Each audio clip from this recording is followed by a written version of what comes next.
Okay. Well, we'll get started. Thanks you all for joining. I had to hustle to because we had a full cast change where everybody who had been playing left the game unexpectedly. So thank you for filling it, taking their places, picking up these characters. I'm picking up basically where they left off. So you'll just jump in and Why? I uh, mean, that's don't that's worry. one of those just I've sort of figured out how I'm going to do it, but just so that you can have the same experiences as they did, and get the full story. But just for the purposes of people listening, or watch the video on YouTube, it's going to be a continuation of sorts. Hmm. Okay.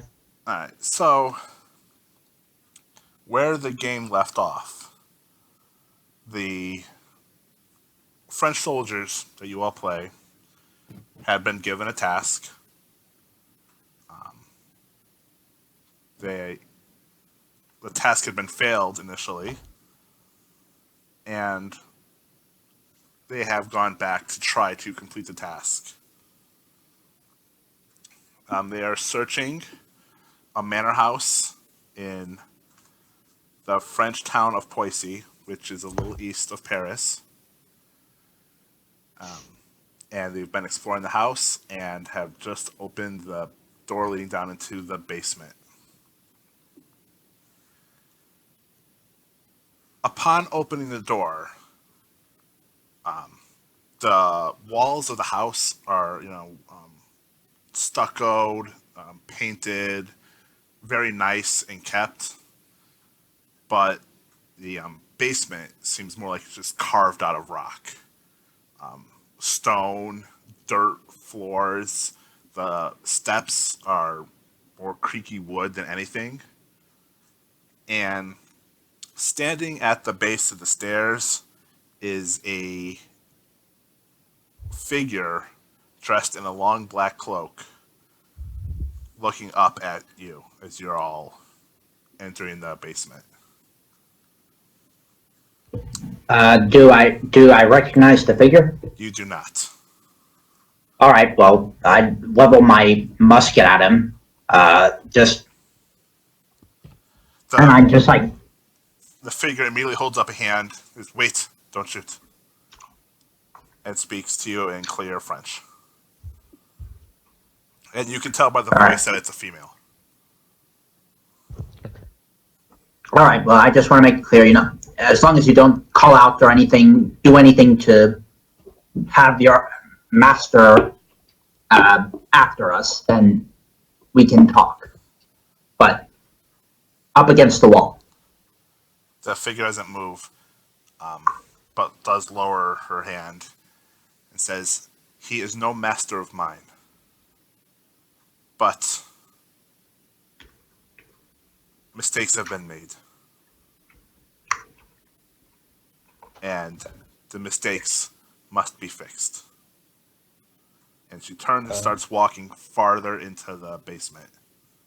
Can I psychology her saying that? I'm like trying to figure out if that's actually what she's trying to tell us, or if she's just secretly leading us into like a trap or something. Sure, Yeah, I'd like to do the same. sure.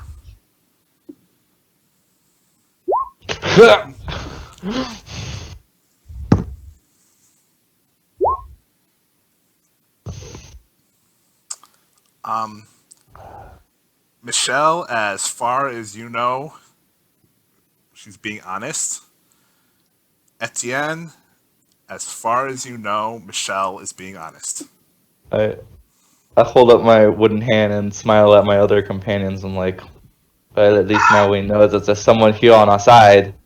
Well, let's not jump to conclusions. I say we split up two and two. Two of us go follow her. The rest of us stay behind and watch the entrance. Make sure nobody comes up on us while we're distracted. She stops, turns, and says, "Follow me, quickly." The survival of France depends on it. Yeah. Start following her. Okay, no, I mean, I guess, and I'll follow. All right. But I'm keeping an eye out for any sort of ambush or something suspicious. It's a narrow tunnel, but decently lit with torches. There are a few open doors leading to what look like prison cells. There's nobody else around, no sounds. Do we have any form of light source on us? I would assume you all have I unlit don't know if torches. torches were okay. You don't have flashlights, but you have like physical torches. Right, Yeah. right. I was like, hold on, I don't know if we had flashlights back then. I don't think so. Yeah. Yes, we had flashback lights back when they didn't have cars. Yeah, I'm assuming you could also have candles or lanterns or any of that, but you do have a light source of your own. You guys are talking crazy. Don't you remember the great flashlights used in the Napoleonic Army? Do I spot anything hidden as we're going down into this mysterious dark place? Glancing around, without specifically looking anywhere, you don't see anything. Okay. A whole bunch of darkness. There are some shadows, but you would easily attribute it to just light hitting the rock. Oh shit, I just realized for some reason my hit points were blank. Was my health at a certain level last time?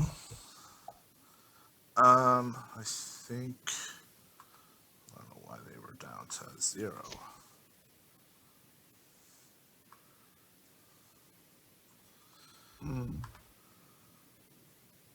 They should be full. It should be a full 14. Alright. Everybody should be at full hit points, full magic points. Anyway, continue. All right. So she's walking and she stops in front of another door. This one seems a little more out of place. It's also a wooden door, but it's finely crafted with some a carving of a tree and figures that are almost human, but their proportions seem a little off. You see carvings of castles in the distance that, perspective-wise in the distance. Occult, I guess? That's the thing. We've seen so much weird shit. Can we at least get an explanation what's going on here? She pauses and looks back at you. I do not have the power to fix what has already transpired. But I know someone who can. And she opens the Not door. liking. Alright. What's in through the door? It's another descending staircase. It's a long staircase. You came down what amounted to about 10 steps. So from the first floor to the basement. This looks to be closer to 70 steps or so. It goes deep. And the stairs are all finely crafted, carved marble, uniformed walls, perfectly smooth ceiling.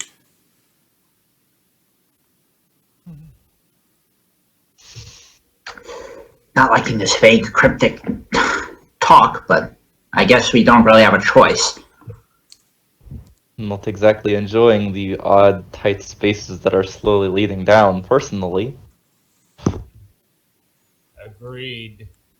Believe me, this is not the way I would normally go, but I do not think you would enjoy the way I would normally go. We've been down in the crypt, so I suppose it can't be much worse than what we've already seen. Tunnels about 1 foot high, 1 foot wide. Barely big enough for you to crawl through.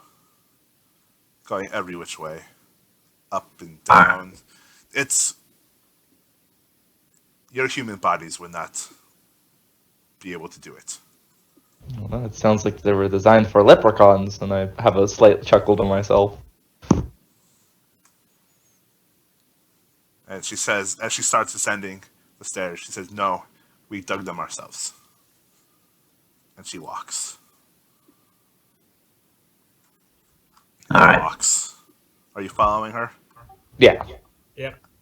I'll wave everyone else through and keep an eye and make sure nobody's behind us. And then as I go on last, is it possible to cover up the thing behind us? When you after you pass over the threshold of the door, you turn back as if you're going to close the door behind you, and there is no door. There is no basement. It's just black emptiness. Guess you shouldn't look backwards. The sooner we're out of this godforsaken manor, the better. All right. The woman leading you walks down and down. It seems to take forever as she's, until she reaches an expansive, wide, circular chamber. There are several tables laid out in the middle of this room, and there is one man who is stationed at these tables, sort of looking over papers, various what you would consider archaic items. He's pale-skinned, long black beard. His eyes appear dark, but he's looking away from you, so it's hard to tell. He's dressed in a fine silk shirt, and from what you can tell, fine pants. Okay. He looks up at you approaching. "You do I not look at- belong here. Who are you?" I can ask much the same. We are here on behalf of the military and the royal family. We want explanations as to what dark sorcery is going on here. Or dark devilcraft, I should say. I doubt it. You doubt that we want an explanation, or you doubt that we're from the military? I doubt that you were sent by any king. He steps around the table. You see, like I said, he's dressed in fine clothes. You can see he has what looks like a sword strapped to his waist, and knee-high leather boots.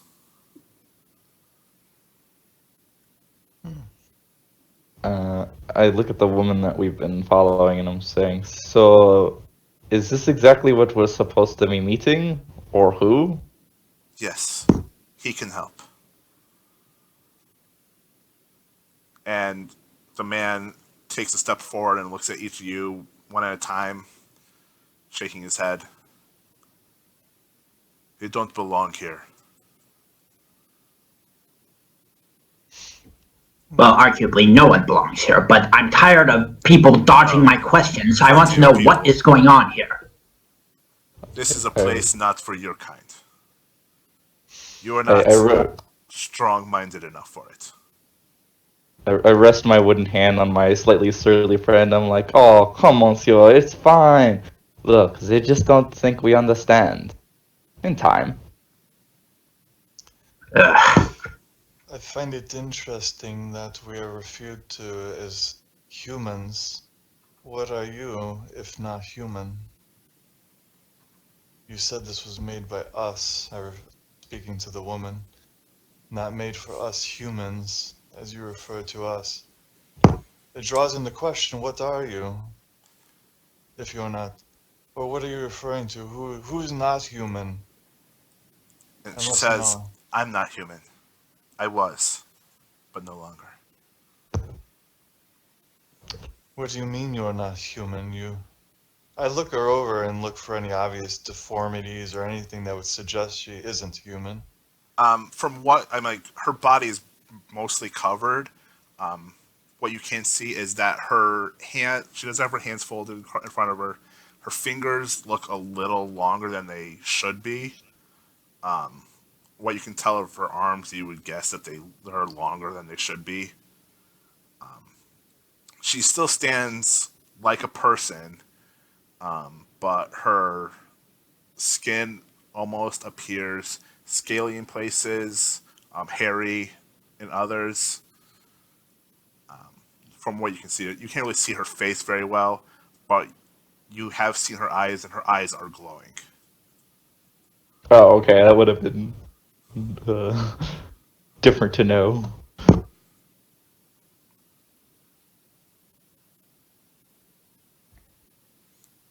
The man turns and walks back to his table, and you watch as he walks right through it to the other side, as if it wasn't there. Yes, yes, very impressive. Now, can we finally get an explanation now? I'm tired of people dodging questions, if you couldn't already tell.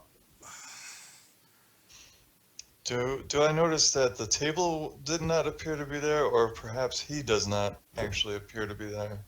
You don't know. I'm gonna walk up to the table since he walked to the other side of it. Like that side he was on is open, so I'm just gonna go over there and have a look. Yeah, the table, you bump against the table, and you have to walk around it to walk to his side. No, no, no. The side that he was on is the side I stand on. Yeah, Because he okay. walked through it, right? Yes. So now he and I are opposite. I look up to see what's on the table. All right. It's papers, but the language you don't recognize. It's fairly familiar, but you're not sure what it is.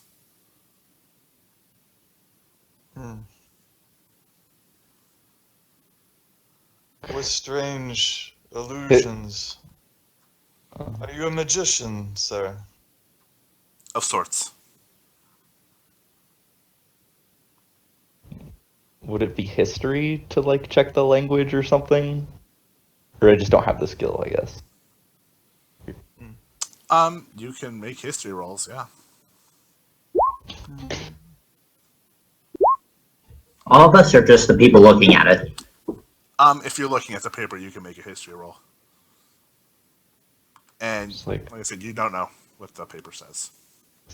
I look at the stuff and then I look at him. Well, Mr. Magician, since we're here, regardless of whether you think we belong or not, be nice to, remove some of the unnecessary hostility. I am curious why you were brought here. And his eyes dart over to the woman. And she says, they need to rectify the problems, their mistakes. It is up to them to set right the errors in history. Our homeland depends upon it. Now, when you say our homeland, do you mean our homeland? And I gesture to our little group, or do you mean whatever you consider you and the missus here to be homeland? The woman sighs and she says, I was born in what you would consider Paris, but not the Paris you know. It is my homeland. She looks at the man that was at the table. He is from this world. He does not leave this world. He does not know our world.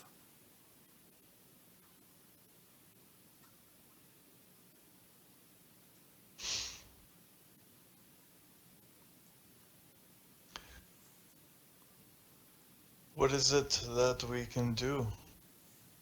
We are here, but we have no direction or purpose, just questions. I am hoping that this man can help you and guide you back to where mistakes were made so that you can fix them.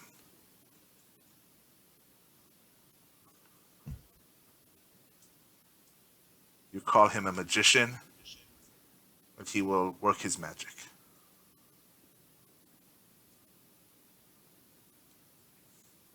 He mutters under his breath and shakes his head again. They are obviously not strong enough for what is being asked of them. I mean, this one has only one hand. He is Ah, useless yeah. as a warrior. It's a glorious one hand it is. And I tap it lovingly on the table. This one, the child, has no idea what is really being asked of him. He points at Michelle. Wait, I'm the child? Yes, Not Kristoff? you are a child. You have not known war. I know compassion for my country, which, if you're... I really don't like how you're continuing to be vague about mistakes and times. If you're not going to do anything for us, then I suggest you release us. I am not holding you here prisoner.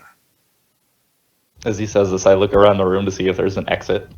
No, there is an exit. There are stairs that you don't recall seeing before.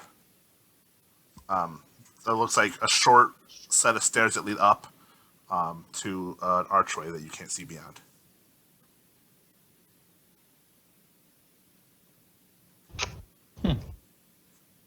This is bullshit. I'm the child, but Kristoff apparently, he's Oh, older. no. Him, he is too pretty for war. Well, that's certainly true.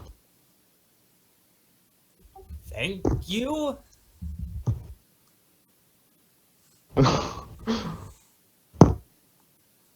And then he points at Joseph. This one is just confused. None of you are warriors. None of you are prepared for the task at hand. When he says none of us are warriors, I inadvertently look at my wooden hand and then like have a slight think back, like, what?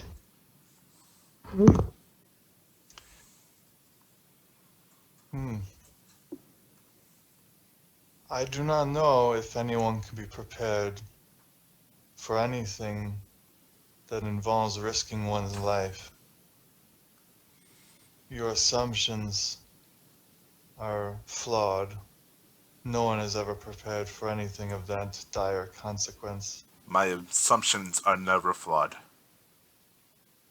Well, if you are a magician, all great magicians certainly can make things disappear, but you better make us reappear. That is part of the trick. As he says this, I gesture to the door. You are free to leave.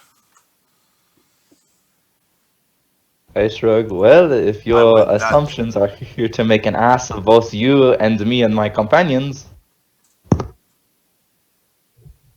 Well, I wasn't... Since you apparently refused to tell us anything about anything, I was more interested in if you could tell us anything about the dear Count, anyway, since that is why we are here. In the first place, may I remind you?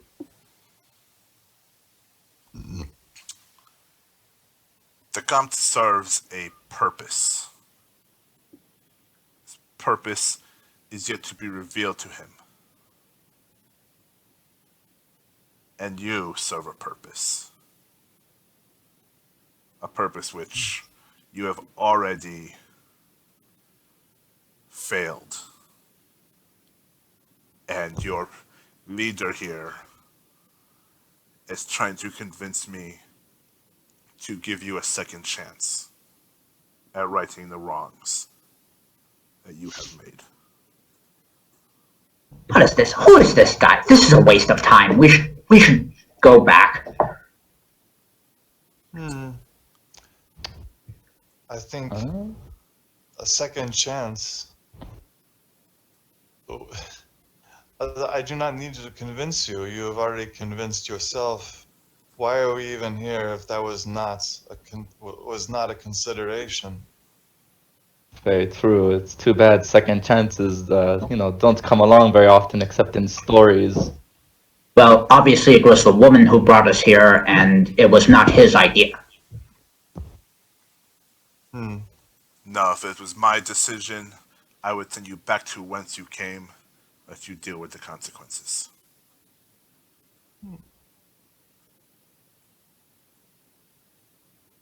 And I am sure there are consequences for your failures as soldiers. Perhaps you should listen to that woman's intuition. She seems to have my vote. She is young. She is foolish.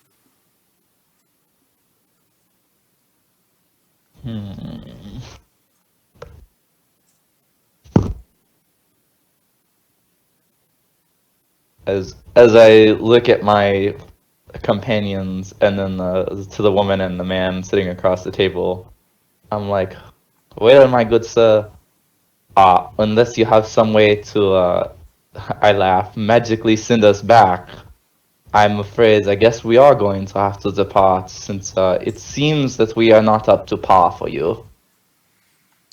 No, you are not. Do yourself a favor and leave my sight.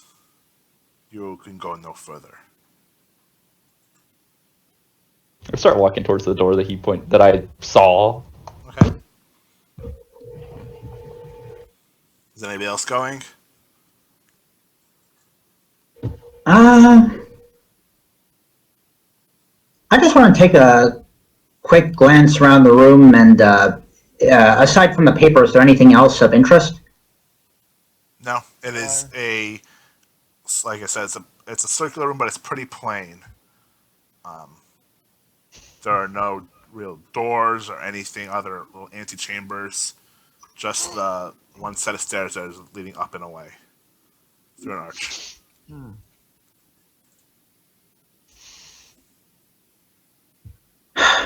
Well, I certainly think this was a waste of time, so I'm gonna head out. As I go out, I'm keeping an eye on both of them to make sure they don't try anything, but, you know. So everyone's leaving. No. I do not believe you have the power you speak of. I believe that you are the one that is scared.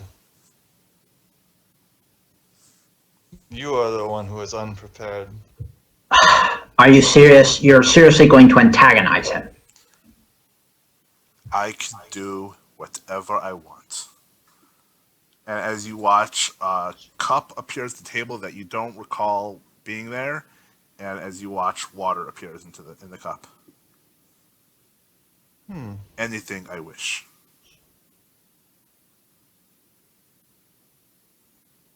If I wanted to, I could fill this room with horrors that your mind is not even capable of handling. And yet, what, you just sit here underground all day? What exactly are you doing here? Whoever said this was underground? Anyway.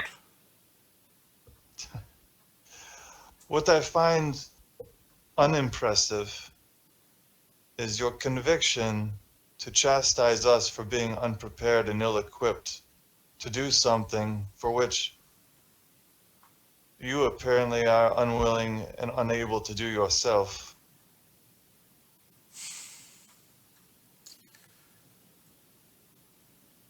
I am unwilling only in that I do not care to follow certain destinies. I prefer to see things play out randomly and chaotically.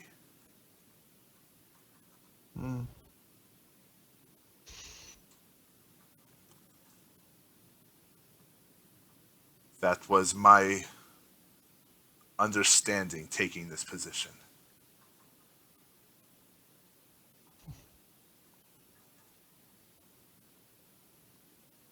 Let I can things think of nothing happen. more chaotic than sending a bunch of ill-prepared soldiers to try to change things Exactly. You should be thrilled at the prospect. If I was to send you back in time as requested of me, it would only be so that you have another chance with destiny. As I'm walking out and he says, "Go back in time," I'm laughing as I like get to the door.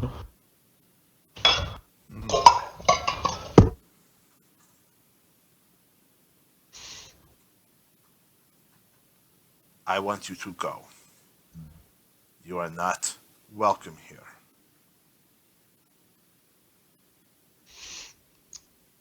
Very well. I bid you good day.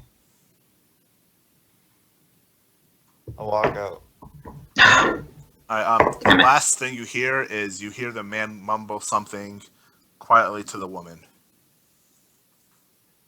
But as soon as you've turned away and gone up the stairs, there is no room behind you. Perception to have heard what he said. Actually, Or, I guess, listening. It'd be a listen check.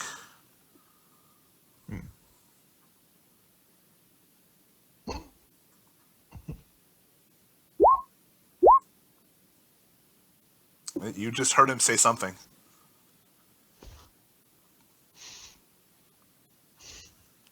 You know that he said something, but you don't know what it was. Right. So what's in front of us now that there's no door and nothing behind us, I guess? Like I said, it's a staircase, probably 7 steps or so up, that lead up to an archway and a hallway beyond that. And the hallway at the top seems to be a decent quality hall. Nowhere near carved rock or anything like that. More like just timber frames and some plaster. So I guess as we're walking up, I'm like, don't you just enjoy pointless meetings? It's just like meeting with the brass all over again. We're definitely coming back for an arrest warrant for him. Show him things he can order the goddamn military around. I was like, Monsieur, I think you'll have a hard time with that, as you see behind us. And then I was like, there's... A little smoke might change his mind and holding up in there. I need everybody to make a sanity roll.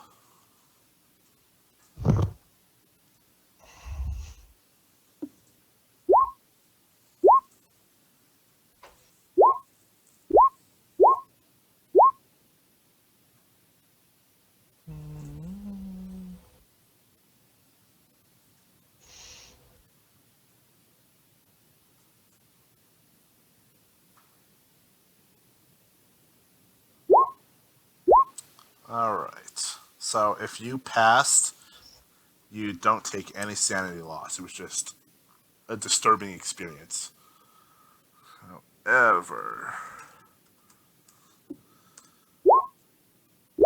Joseph, you're going to take 2 points of sanity loss. The fact that everything kept disappearing behind you sort of unnerved you. And yes, I'm sure it would be. Plus, it's kind of weird that the guy walked through a table. How do I change the score? It's not allowing me. The middle section on your sanity, you can drop it and type in a number. So 70 to 68. Yeah. Okay. 2 points. That was correct. Yes. I find all of you quite cavalier about such a disturbing encounter. Probably just some sort of hocus pocus. Like, I remember something about if you remember the plague many centuries ago, there was some mysticism about plague doctors and illusions. It's probably just some, like, we are just 4 people in this manor right now, and we do not exactly have the time to care about this sort of thing. We have to find evidence on the Count and get out.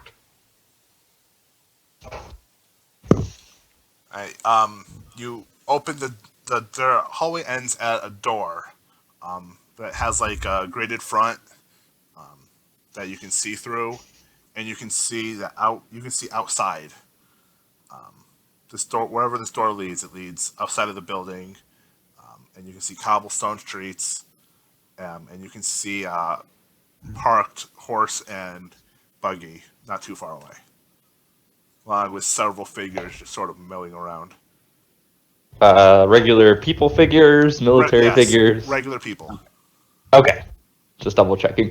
Yeah, they're Okay, sort of. You see what look like maybe there's a couple soldiers over there, maybe, but they're mostly just regular people.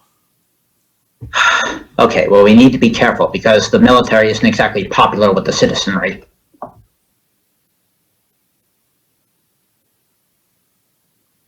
So,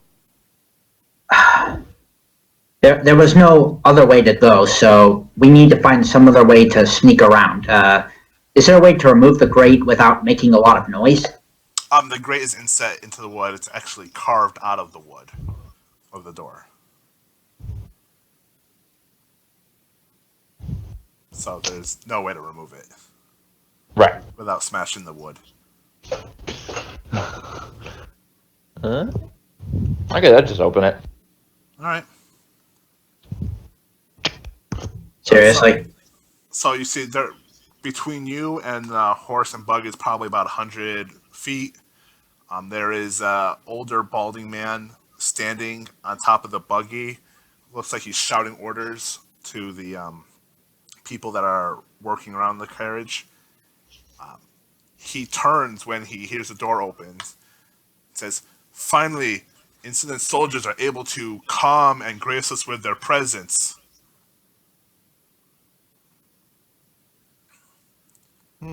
And you recognize the man. Who is he? He is Dr. Lucien Regault. God damn it. You know him as the man who was the doctor for Dauphin of France, as well as the man who has been taking charge of the bodies being moved from cemeteries inside of Paris to the crypts below, that will be below Paris, and can only be entered through certain quarry entrances.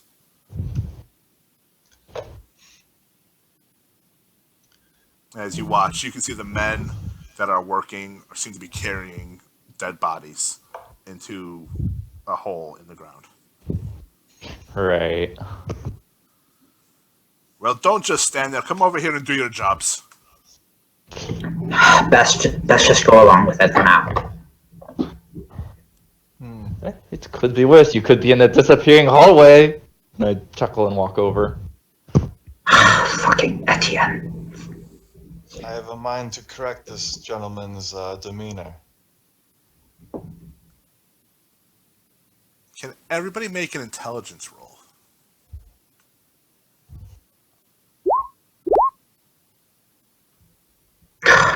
Of course.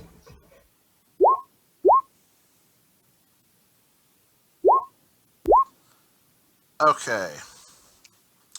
So, all of you would know that Regault is an aristocrat.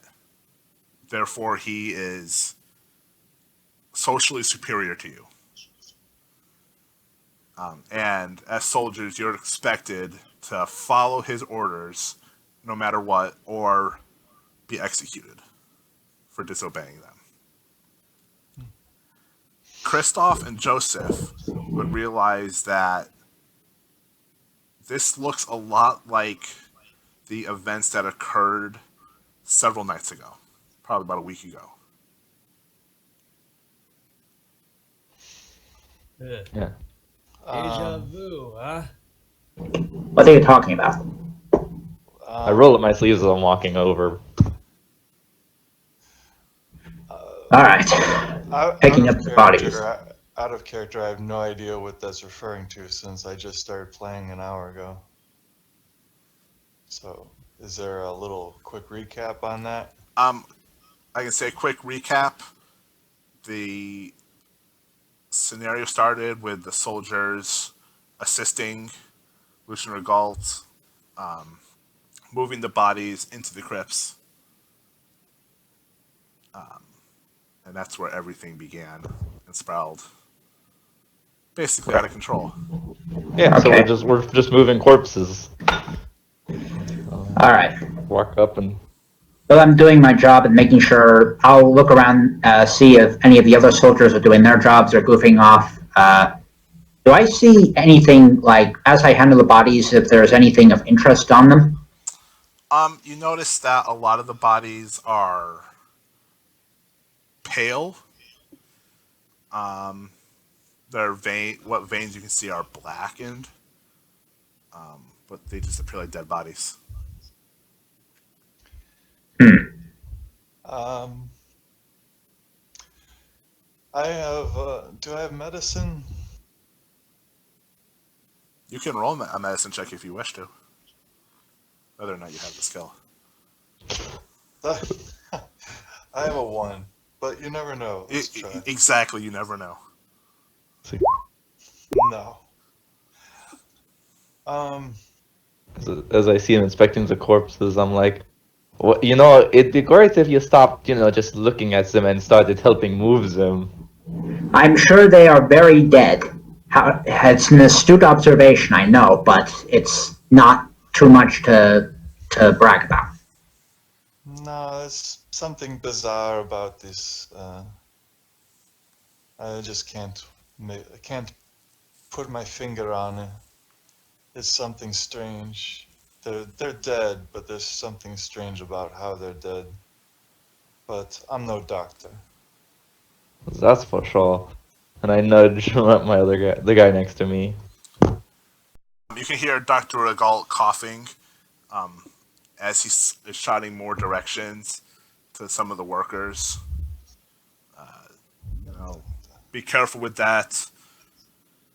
You know, make sure you handle the bodies with some decorum. You are French after all. When you said cough, right? He coughs, yes.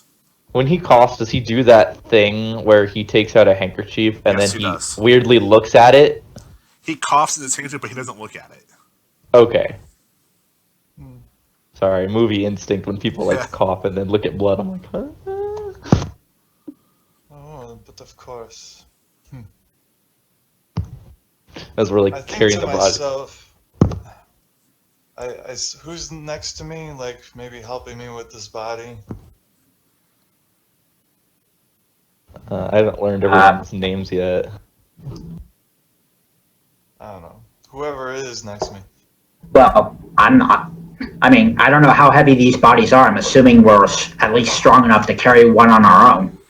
You can drag one by yourself. It's faster to work in twos. Yeah, if you have two people, one person can be lifting up by the arms, and one person can be lifting up the legs. That would be the most expeditious. All right, I'll me and someone else.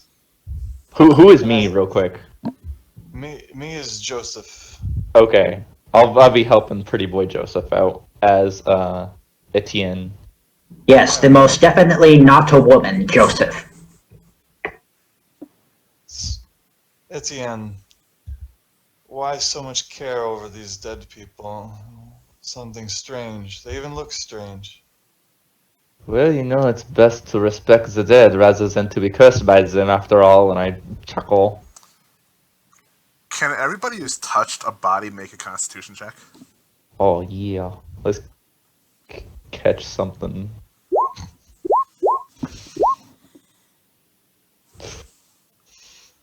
Yeah. Okay. Does my wooden hand give me resistance? No, your hand does not give you resistance. Damn! Wouldn't that be the wood resistance? Well, no, I'm carrying it, you know, one-handed, just with the wooden hand. No. Us being soldiers, we see how bodies are treated, especially the poor. I look at who we're carrying. Do they look like they're of any station, like noble or? They look like pretty average citizenry, Middle poor-ish. class. No, Lower. definitely lower class, poor. Okay.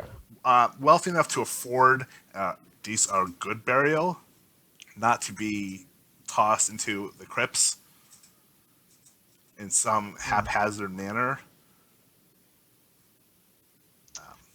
But So still poor. they would get preferential treatment in death. They would get respect in death. Okay. They're not So- they paid for a funeral that does not involve them being thrown into a pit and just set on fire, basically. Right. So as we're carrying it down, I'm like, after all, I'd like to be respected once I'm dead, or made of wood. You think anyone respects you while you're alive? It's like, no, but you can always dream. And I give a bright smile, trying to remain cheerful.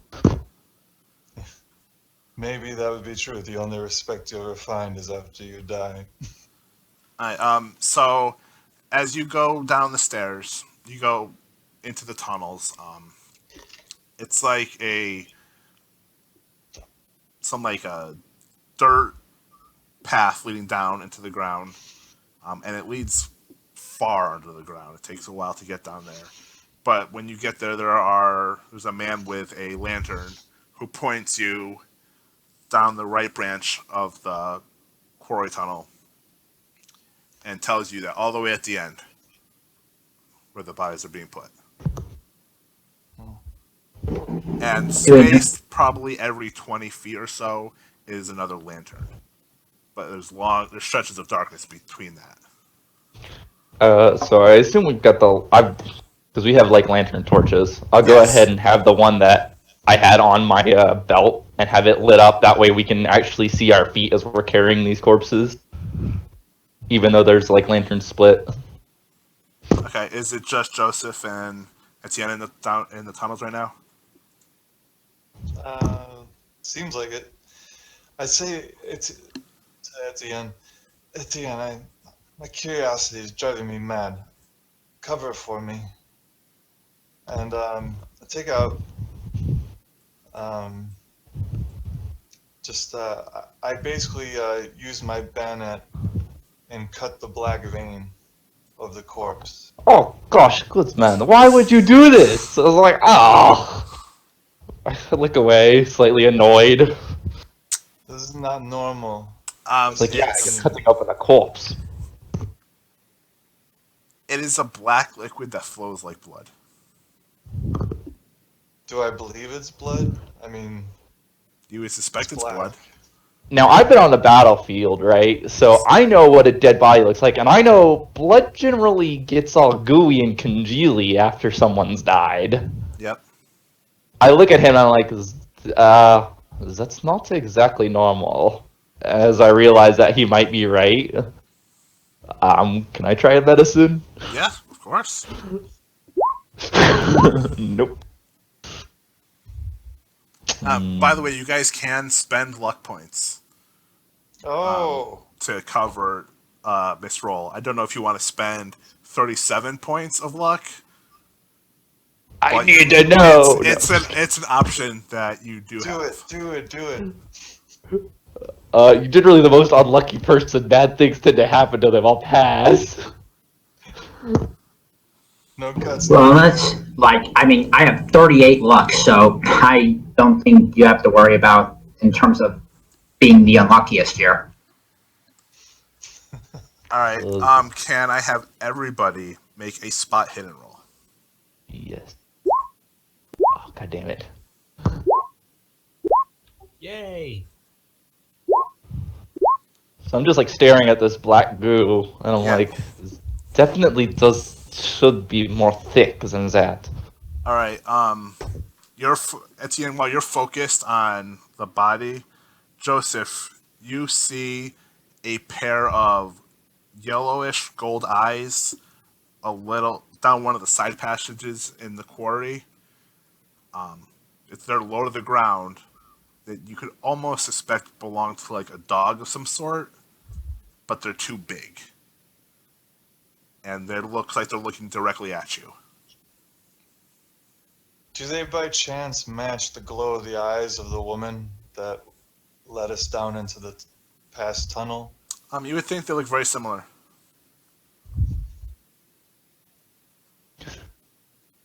I like snap my fingers at Joseph. I'm like, "Yo, you're going to help me move this corpse. I don't want to hold the bleeding thing that's not supposed to be No. bleeding."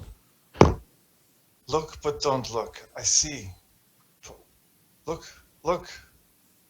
Subtle. I try to point out what I see to Etienne.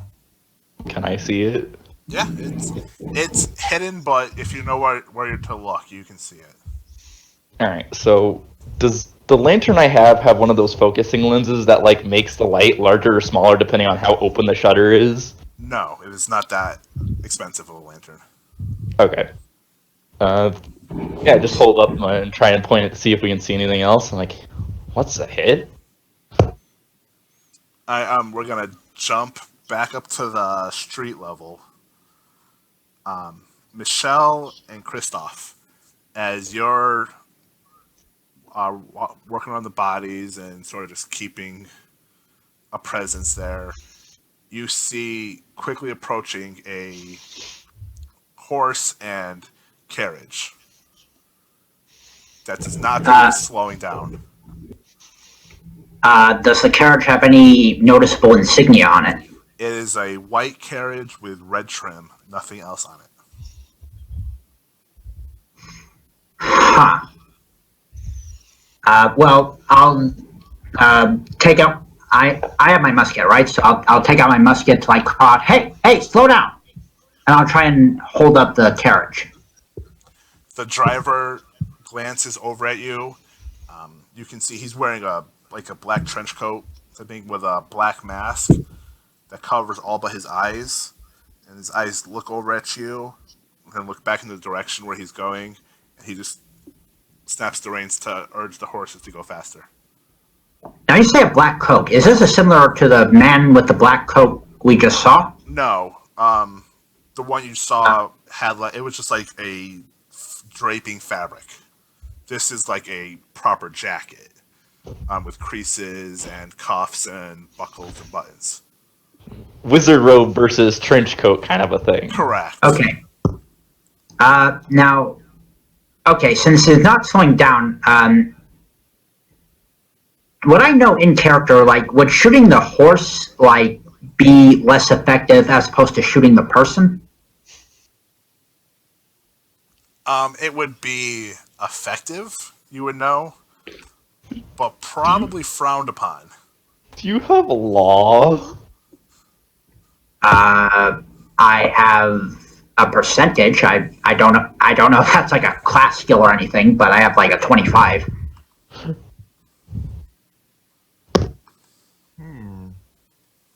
What is the? I guess I will. Can I roll law to see what would be the lawful thing to do in this situation? Yes. Nope. I am the law. But the judge read someone. You have no idea what the law would be in this particular situation, but somewhere in your mind, you feel that you are superior to the laws of men, and the driver would make an excellent target. He's not even really moving. Well, law was probably made up by some pompous aristocrats anyway. So what I'm going to do is, since he probably has the reins, I'm going to try and shoot his hand specifically. Okay. You can make an attack roll with a penalty dice for shooting such a small target. How big is the penalty? One die. One penalty die. So you can just roll the purple one, right? Yep. Yep. Did muskets have rifled barrels yet? No. Nope. Oh, this is gonna be fun. Yeah, you shoot and it misses. You just hear the crack of wood as the musket ball impales itself in the side of the carriage. Shit! Stop that man! Stop that carriage! The carriage has turned its direction and is now aiming directly at all you and all the workers. Oh shit! Okay, can I fire maybe at the wheel? It will take a long time to fire this quickly. So he's doing this. What the heck are you doing up there? Yeah, what? Christoph, what the fuck? Where are you? I'm watching this entire scene. I'm just, well, He's there for emotional support. I guess we're doing that. Christoph, if you don't do something, we're gonna be in trouble here.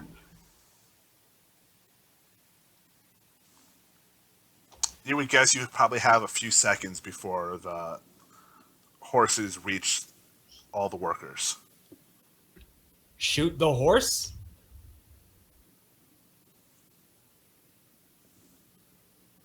You can take whatever action you want to take. Take your pants off. I try to shoot the horse. Okay. Make an attack roll.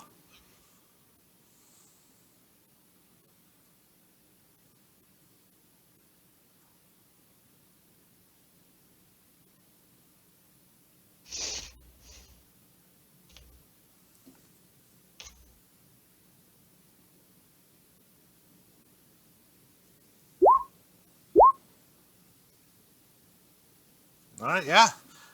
You shot and you hit a horse. The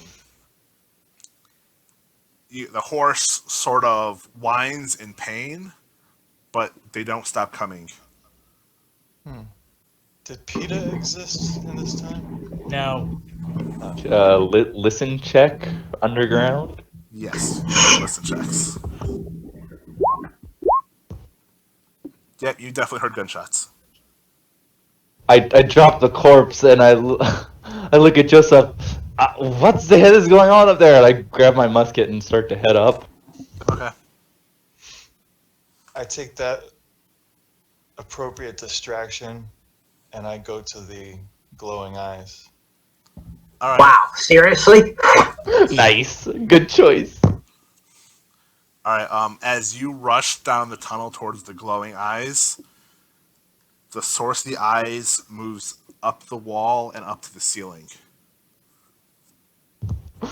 You got climbing gear, right? Just kidding. I pursue and try to confront the eyes. Not aggressively, like with weapons bared or anything like that, but with obvious curiosity. All right. As you're running there, the source of the eyes turns and seems to move away. With such speed you can't even make out details. But wait, I only wish to ask, what are you? Who are you? And the thing moves into a very small hole. And almost a moment later, you hear a yelp of surprise coming from back where you were headed, coming from some of the workers. I turn to look at what has caused that commotion. From what you can tell, they had been stacking bodies up when one of the bodies was pulled into a tunnel. Pulled into a tunnel. Quick question: would I have made it to like near the exit or not at this point, or would I have heard the yelp as well? You would have heard the yelp as well. If you're running, you would be near the entrance to the tunnels.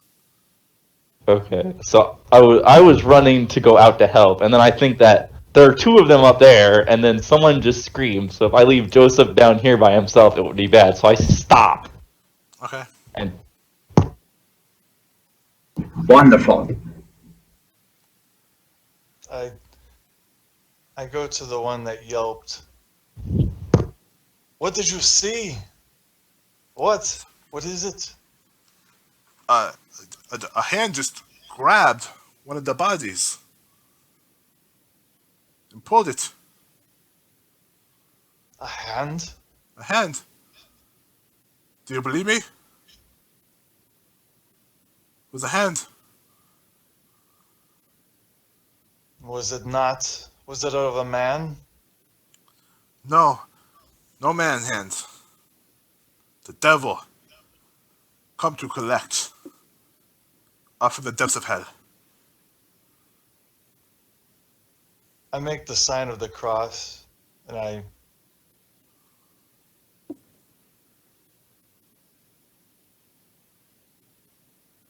look around. The worker's sort of like looking down at his feet. His eyes are closed. We are not safe here then if the devil's at play.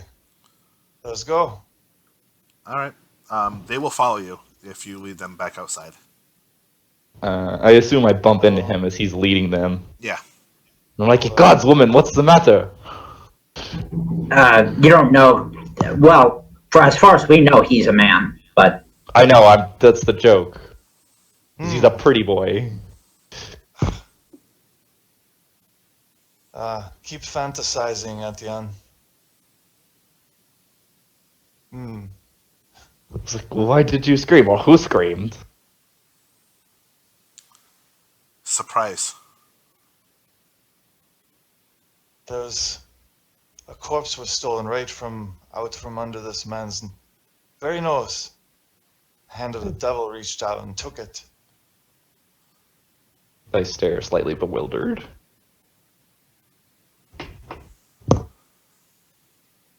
Those eyes that we saw. They're taking the corpses. Well, at least someone wants them.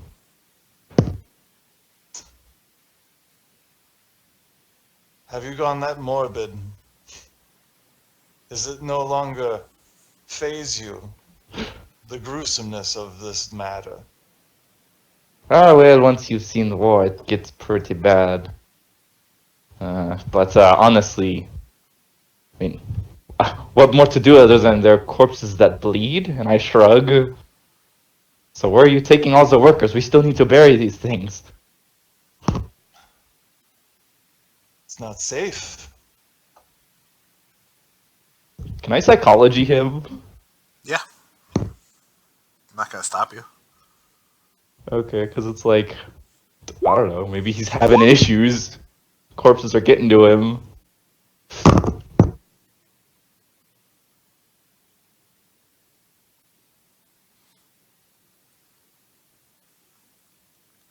Everything seem on the up and up with his brain, or does he? I guess he actually believes that he saw someone saw something take a corpse. From what you understand, the worker saw something or thinks he saw something take a corpse, but the corpse was there and then the corpse was gone. Okay. And now I say, he's well, afraid. I guess if you think it's best to take them out. Besides, we need to go figure out who's shooting upstairs anyway. Yeah.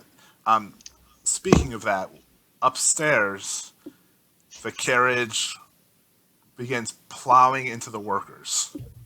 shit. Okay, can I hop on the carriage? Yep. You're not in the path of immediate destruction.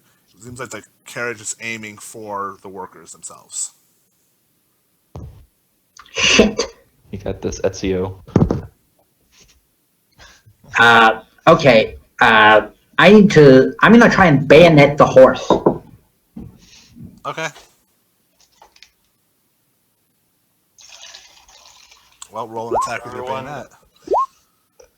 We need a PETA disclaimer on this episode. Oh, definitely. We don't condone the murder of innocent animals that can't change Yeah. their minds. No animals were harmed in the making of this episode of Call of Cthulhu. Alright, you take your bayonet and you stab one of the horses as they're passing by you. And they don't react at all. No, Wow. it reacts. The horse bucks a little bit, it neighs, but the driver urges them on. Okay, well, I'll yell out to the workers, out of the way, get out of the way of that carriage, look out. Okay.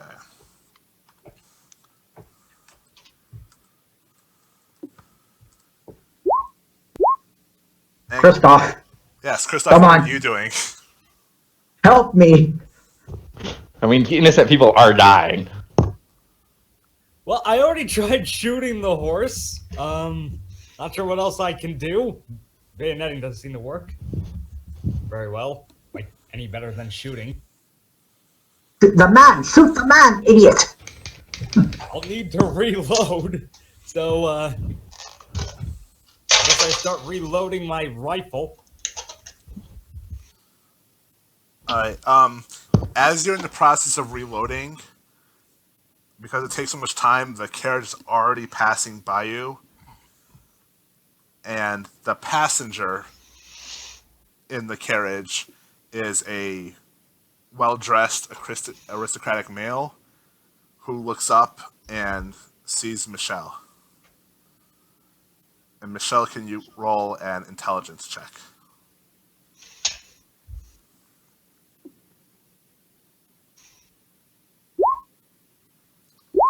Alright, Michelle, you recognize the aristocrat as Comte Fenalik. Fenalik. One of the leading aristocrats in Paris. Way to go, guys. Fenalik, you son of a bitch. And just as fast as the carriage came in, it leaves. You saw Fenalik, you saw him kissing a woman in the back of the carriage, and then they were gone. And about that time is when Etienne and Joseph come back up out of the tunnels to mass carnage. Come up, muskets drawn, or well, I come up with my pistol drawn. It's like, Shit, hold on, I'll be right back. You looking around, you see that most of the people, the workers, are just kind of banged up and bruised. Two are a little worse for wear. alright, so while he stares on and raises his fist at the Count's carriage, it's going away, I approach. Okay, I'm back. Did I miss anything?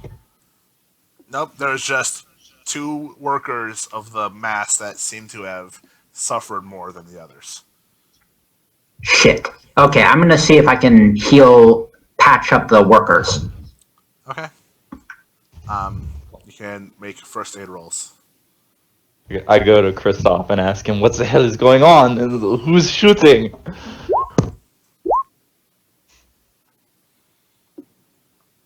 I make it very obvious that I'm reloading my rifle.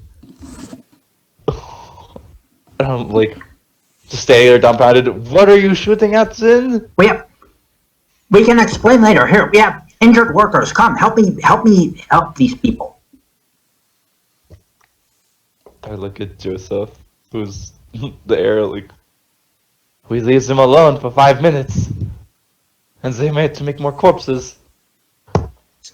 Oh, shut up. It's not our fault a goddamn carriage came out of nowhere and just plowed into a crowd.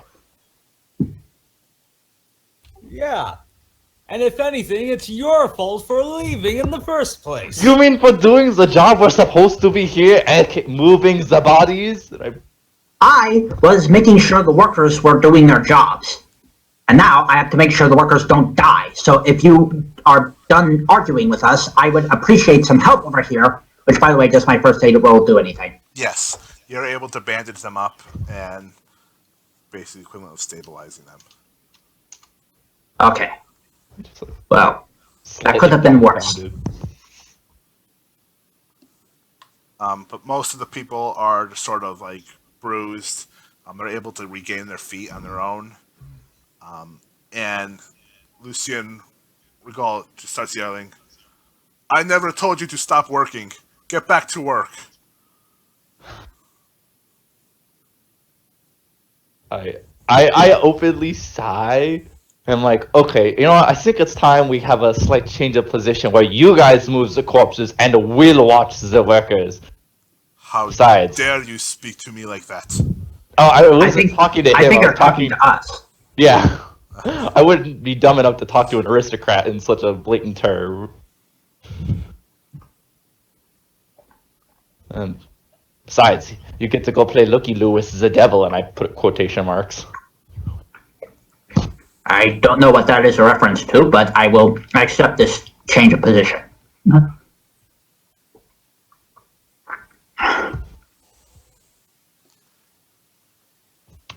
All right. Uh.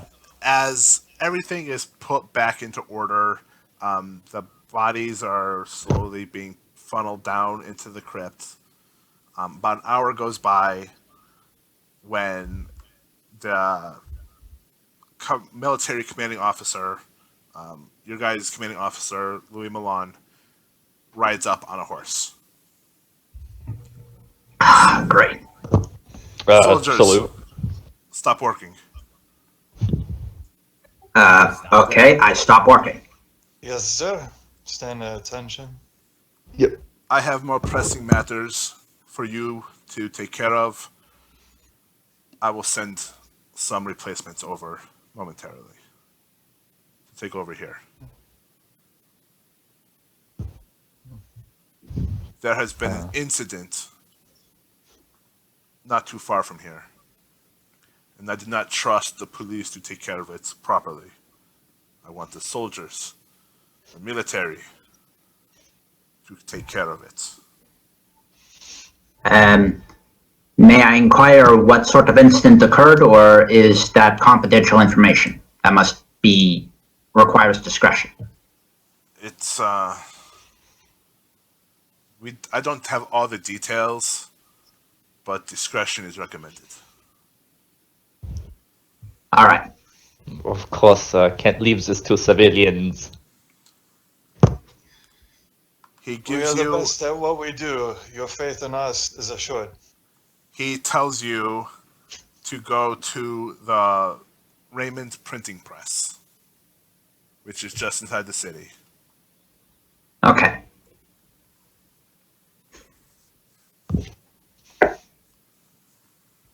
All right.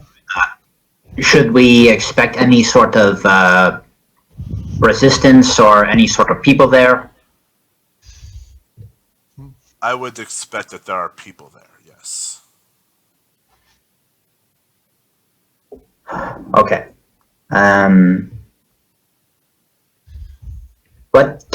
What exactly can you tell us about the situation? I know you said you don't have all the details, but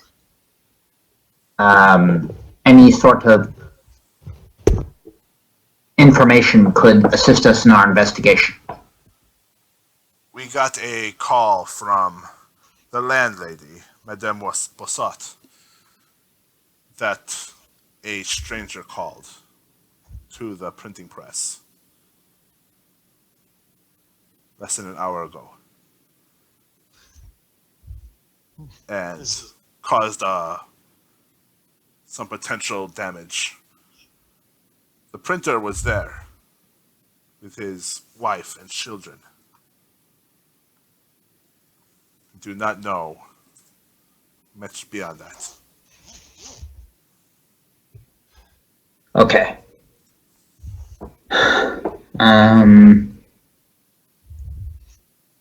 What do what do we know about the caller?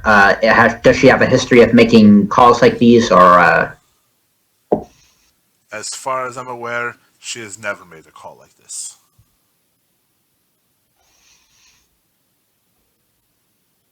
Okay, that's might as well time is of the essence, so we should probably go as soon as possible, unless my comrades have any questions of their own. I shake my head. Let us go. Time. I assume we're walking, right? Yeah, it's not far. Yeah. Alright. You guys are able to leave as soon as other soldiers come to replace you. It takes about 5 more minutes. Do we eventually... I guess we would eventually leave all of their line of sight, right? Yes, Alright. obviously. So, I look at them as we're heading towards the location. I'm like, wouldn't it be great to stop off and get something to eat or have a nice bit of shopping? Joking. Etienne, shut up. We have work to do. Yeah, by the way, it's also about 2 a.m. I didn't know that. Yes, I'm sure the croissants are lovely and in the middle of the night, but we have work to do, again. Yeah. As you guys are walking, you can hear that there are crowds of people shouting angrily. You pass not too far away from a bakery where there are people who are yelling, complaining, and demanding bread. That is not good. And you... Are they in our path? No, it's down like another little avenue. Is this par for the course, pretty much? Yes. The people are starting to revolt. There are people are hungry. There's not enough food to go around, especially for the lower classes. Okay. So you guys walk for a few minutes before, and you eventually reach the Rue de la Harpe, which is the road you were told to go on. And you see probably 24 people standing outside of a 2-story brick building. They're all shouting angrily. Can we hear their shouts, or just, what exactly are these people? Are these commoners, or? They're commoners. They're basically, in a nutshell, demanding to know what happened. How big of a crowd is it that we're talking? I'd say Like I'd say probably a couple dozen people, so maybe 20 to 30 people. So like big enough that if we just yelled, they probably would just not hear us too well over everything else. If you yelled loud enough, they would hear you, but whether or not they listen to you is a different story. Pull out my flintlock and fire a shot into the air. Don't. That is unnecessary. Do not do that. Too late. Look, we just need to approach this calmly. Like, can I stop him from firing? Make a dexterity roll. You both can.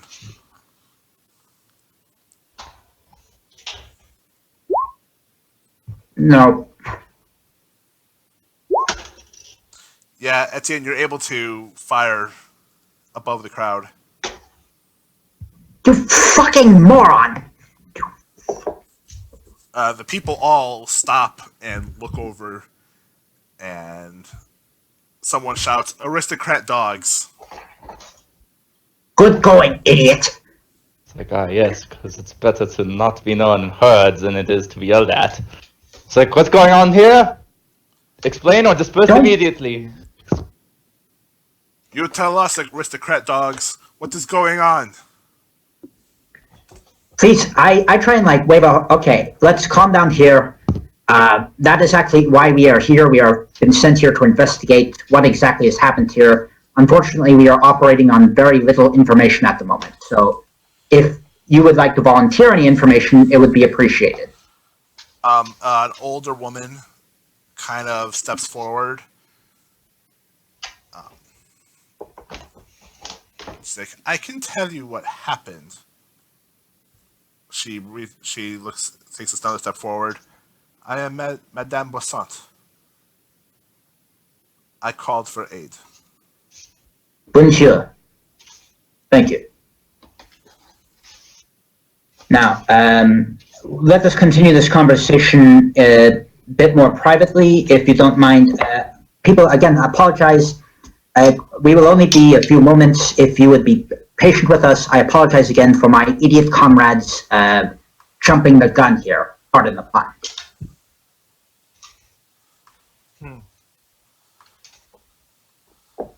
I'm And really I try and saying this. I am trying to, and I'll try to lead the mademoiselle to like some indoors or some private area where we can talk without. She indicates that she lives on the second floor of the building. Okay, so I'll escort her and try and. I'll just say we'll be back shortly, and I'll escort her back to upstairs. All right. Yeah, she leads you upstairs, and she gathers you into her little living quarters. Pull some chairs in, so that you can all sit down and talk.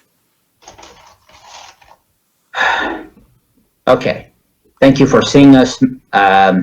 We are here under orders of. I'm sorry. What's the name of our captain again? Louis Malone. Louis Malone. We heard you called in earlier today about some sort of incident occurring at the messaging factory. I forgot what it's actually called, but The printing machine. Yes, it was about an hour ago or so. A man came to my door, woke me from a sound sleep, knocking, insistent. I answered the door because it was an aristocrat, finely dressed, had with him a white carriage. did it have a red trim? I don't remember.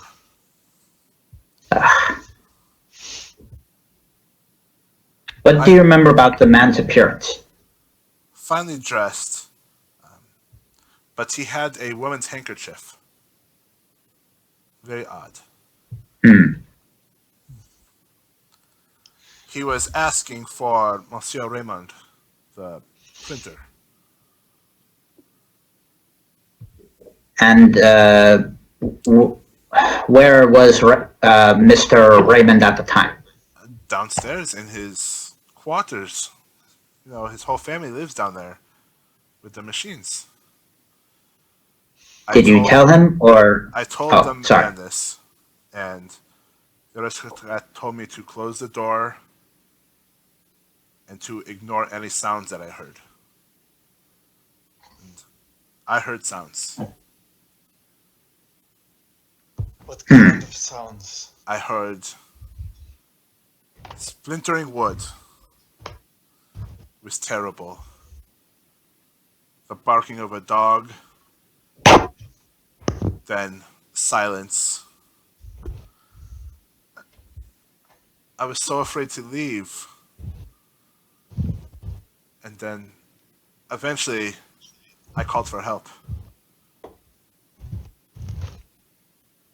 And now you're here. So you never saw this person leave, or you just waited until it got quiet? How long exactly would you say this kerfuffle occurred? Moments. Not long. Moments. Okay, and what time did this occur? Oh. And she thinks, her eyes seem to focus, and she's thinking, was it about an hour ago? Okay, so if I have a piece of paper, I'll mark it down the exact time this happened, and I'll mark down everything she's told us so far. I don't think clocks were a normal thing back then, so I don't know if you'd know the exact time. I mean, clocks were a thing, just Well, like yeah. not everyone had. They were like, if you had a watch or a pocket watch or something, it meant you were of higher standing. Yeah, so she's 'Cause you- guessing about the time. Well, I mean, we can, like, how high is the sun right now?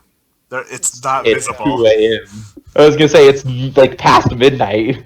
Yeah, it's Good. about 2 in the morning, so it's you can't tell. Well, okay, look, I'll just put, like, late night, something around those, enough to get the basic gist across, If you when have exactly, I mean, astronomy- I know the date, right? Yes, you would know what Anyone the with date is. astronomy might know what time it is based upon the position of the stars and the moon. Correct. Do you have astronomy?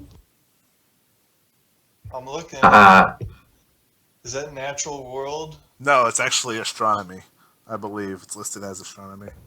It's its own separate skill, I think. No, it would be natural world. Alright. Oh, I've actually It got was natural. it was listed. Astronomy was an older edition. Darn. Yeah, it happened recently. It's late night. It happened. He arrived. Anyone want to spend luck points on that? Not me, I have 38 luck, so no. Now, did he arrive? Did he arrive in that carriage? Yes, it was a white carriage. I look at the two. What was the carriage that you guys dealt with? I think, I have suspicions, but, I think it might be that same carriage that crashed into the workers. Which means at least we have a suspect. I think you mean culprit. Well, a culprit would mean we have definite proof that he did it, but, It was definitely a culprit for so- crashing into the workers. well, that's his second crime today. Look, we need to stay on focus. Okay, so what we need to do now is investigate the area where he caused the kerfuffle. So, Madame, if you'll stay here, if you don't mind, we would like to investigate the area.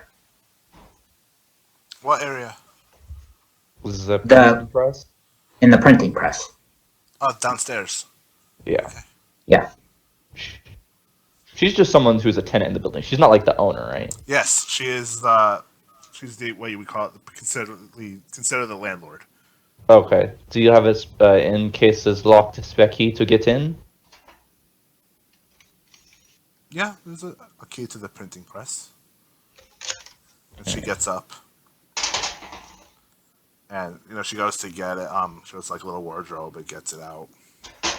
Says, if you were not Thank you, soldiers, I madame. would not give these to you. If we are not soldiers, what? I would not give you the key if you were not soldiers. Well, we appreciate your respect, your assistance regardless. We will attempt to be expeditious, but this might take some time. Well, don't take too long. I'm sure the Raymonds would prefer to sleep. Well, Alright. first we must determine where exactly the Raymonds are, if they're still down there. Oh, they better be there. It's their home. They pay rent. I was like, yes, will allow us to go and ensure their safety. So we're gonna head on out, or at least I'm gonna head on out with the key that she gave me. Yeah. Okay. Yeah, I'll head on out too. All right. When you go outside, you can see a little patch of the road that seems a little bit where like grooves that were made recently where the carriage had stopped. You can see horse manure not too far away, and you can see a little bit of blood near where the horses would have been. Confirms. I stabbed one of the horses with a bayonet, so that would prove this was the same carriage that was earlier yesterday, I suppose, since it's fucking late at night. I think you're getting your timeline mixed up, even though it's night. It's previous to stabbing, which means that someone either inside or was already bleeding had to do with the carriage before you then stabbed the horses that ran over the workers. Well, no, I thought the keeper, didn't you say the blood was... It's a pool where the horses would have been, right? Correct. Well, okay. How do you know when exactly the blood was taken then? If it wasn't the horse that I stabbed earlier?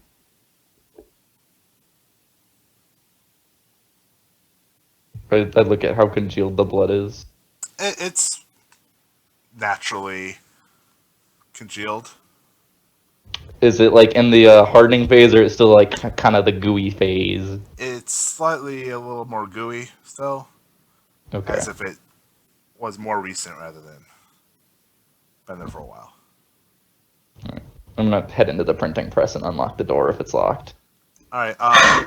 The entrance to the printing press is around the back of the building. But before you're even there, you can tell that the wooden door was smashed and ripped away. Jesus. Okay, I'll be right in with you, but I'm going to explore the outside a bit more, see if there was any sort of thing left behind by the carriage or any sort of clue. Some rooms, I don't know. I'll be right in, but I'm going to look around outside here. Okay. As you look around, you see a folded up white cloth that seems to have fallen onto the ground near where the carriage would have been parked. I will investigate that white cloth then. All right. You pick it up. It's a handkerchief, definitely a woman's handkerchief, with the initials MA embroidered on it. M.A. Why does that sound familiar? Couldn't be. No. Shouldn't jump to conclusions. Now, what I want to do is I want to take the handkerchief and tuck it into like a pocket. I don't know if there's like a way to conceal it so no one sees it. Okay. And other than the handkerchief, is there anything else there? You can see there's nothing in the immediate area, but you can see the sky not too far away is growing a little bit brighter.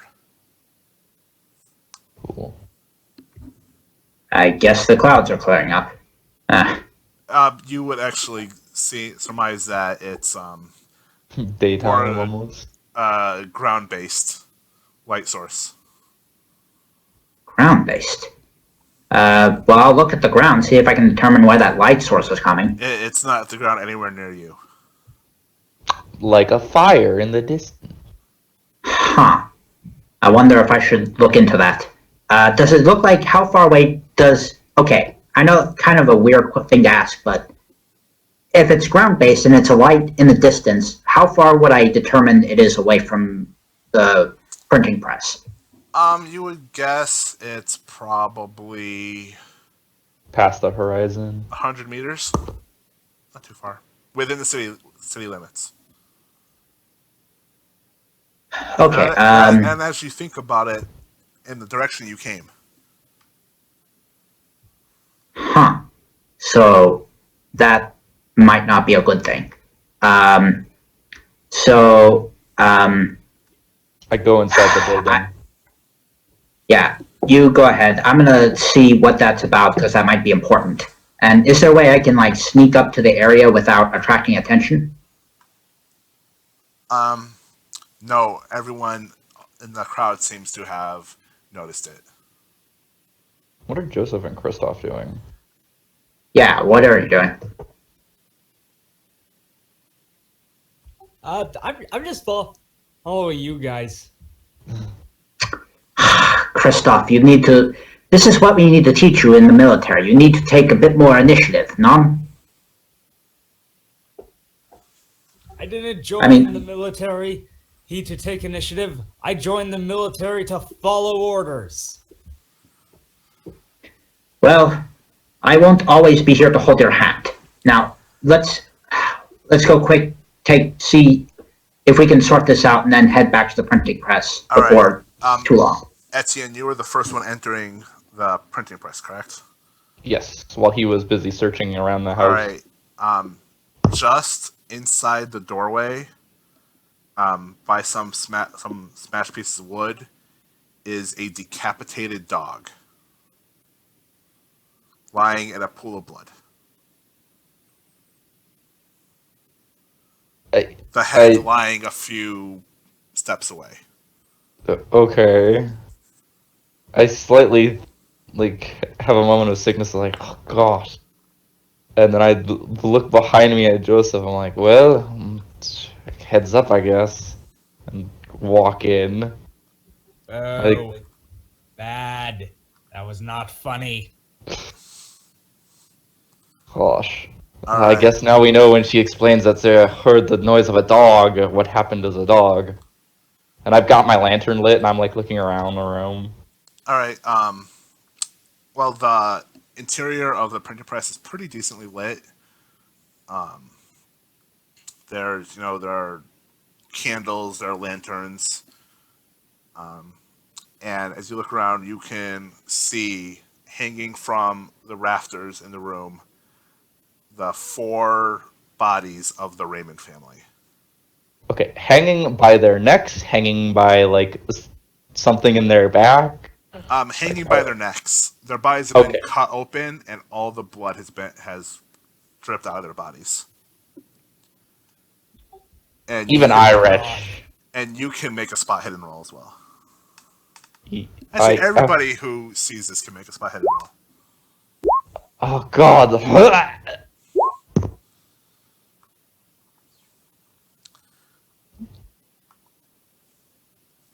And I know it's gonna be a weird question, but how cleanly was the dog Well, decapitated? It seemed like it was done in one movement. So there's It was no ripping or tearing. It's like Nope. It someone was just. just like it looked like it was sliced clean off. Oh god. Like a saber blow? Yeah, something whatever it was sharp, cut straight through, right through the bone, right through all the muscle. Like a cavalry saber? Or a sword from a noble, someone, an officer perhaps? You could suspect that, but you would also know that cavalry sabers tend to be blunt. So it's not likely not a cavalry saber. Because the bone would have stopped it. It was definitely bladed regardless, and it was big enough to cover the circumference of the dog's neck, along with go through it with ease. Or they were just superiorly strong. Alright, now with everybody succeeded, you're staring up at the 4 bodies hanging from the rafters. And The woman's missing. nope, they're all there, but you can see that the 2 younger boys appear to have struggled against their attacker. They have bruises on their bodies that the parents do not. Okay. And if you were to guess, the older of the 2 boys was likely still alive when he was bled.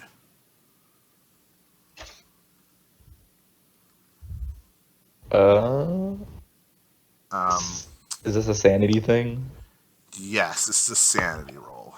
Now, I've been in war. Do I still have to do it?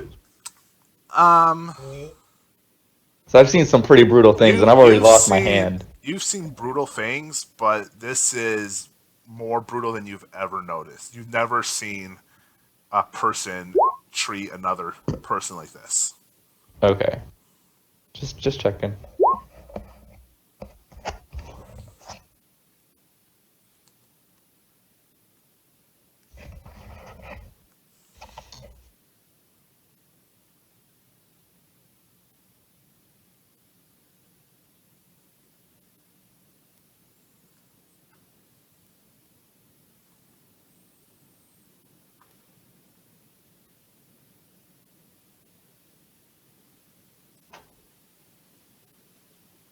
Are you gonna make a sanity roll, Joseph?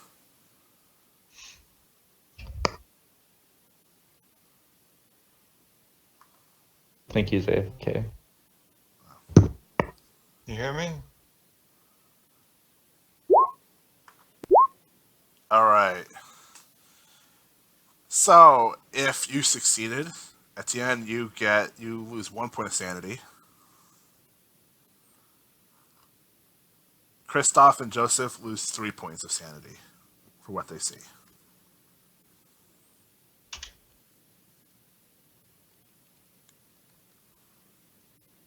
Now, Michelle, what are you doing? I went to investigate the light. Oh, you want okay. So you're walking. You're basically almost retreading your steps. At the way you came. And as you're walking, you feel getting warmer. There's a fire. It's probably at that bakery, isn't it? Does this look like at the direction of the bakery? Correct, it does. Oh boy. Yeah. You reach the intersection, and you can see that the bakery was set ablaze after Shit, presumably being ransacked. Is there any people around? There's nobody around.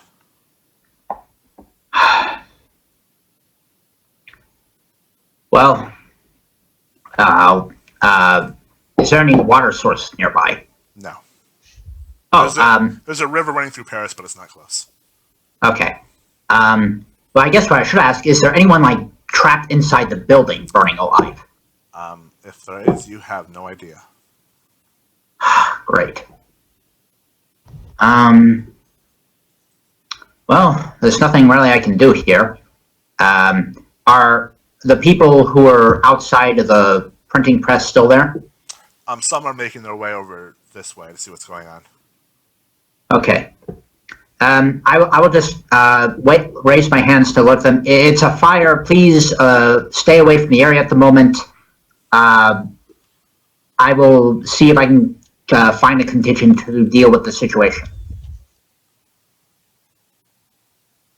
I'm pretty sure back then it was the fire brigade is whoever the townsfolk are around, and then they try to put out the fire together. Oh, well, in that case, yeah, I'll see if I can rally some people to get some water and put out the fire. One of the men who had followed you over said, we will let it burn. They were baking, look, bread for the wealthy, for the aristos. Look, good sir, I understand your anger, but think about it. If that fire spreads, it could grow out of control, no? Then the whole city is on fire before you know it.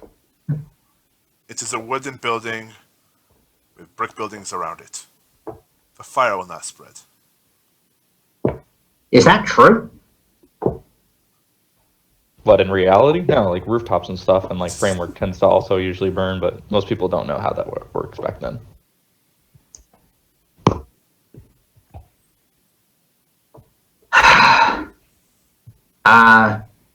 What would the law request that I do in this situation? Do I... Well, obviously, it would be push to put out the fire, but, I mean, logically, if I'm looking at this fire, would I tell that if the man's statement is right, it would just burn the building? Make an intelligence roll. While he's doing that and we're having our weird thing, I'm searching the rest of the house. Okay, so you're looking around. You see stacked everywhere are these pamphlets. Let me see if I can get one of them for you.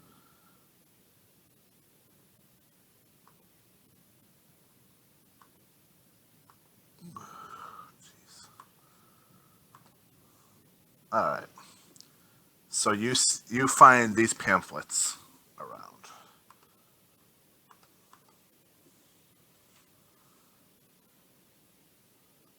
And they all say the same thing. What is the third estate? What is the third estate? Everything. What has it been until now? Nothing. What will it become? Something. You could easily tell that these are very questionably legal documents. Bordering treasonous kind of a thing. At least bordering treasonous, if not full-on treason. Right.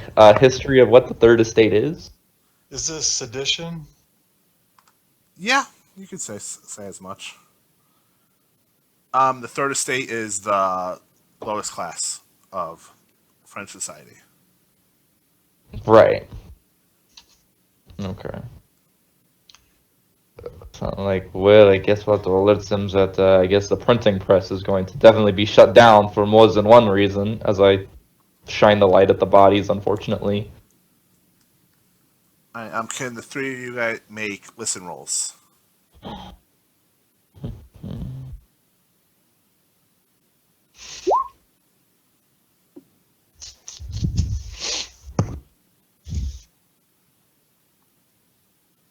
Listen rolls? Listen. Listen. Huh? What? Oh, sorry. Right? Maybe I should be better at listening in real life.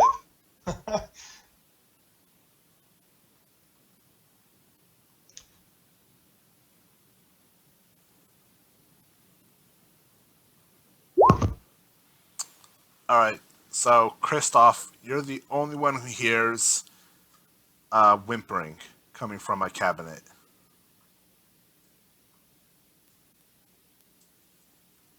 I go to check. Okay.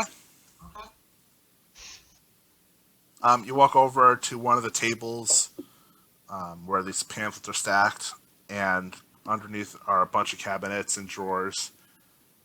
You can hear the whimpering coming from one. You slowly open it, and inside you find a puppy with blood on its paws. Oh. As soon as we're looking around and he hears us and opens the door, we see him open it. And Yeah. It's like, It's a large room, but there's not a lot of clutter, so you're able to clearly see each other. right. It's like, what'd you find? A puppy with bleeding paws. Is it bleeding or is it just bloody? Like it's covered in someone else's blood? It's covered in someone else's blood. Okay. Like it walked through a pool of blood and got blood on its paws.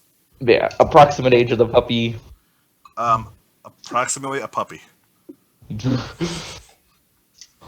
I mean, it's...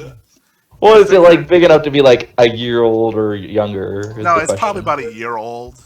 Okay. It's white. Pick it up. I think that's a medicine.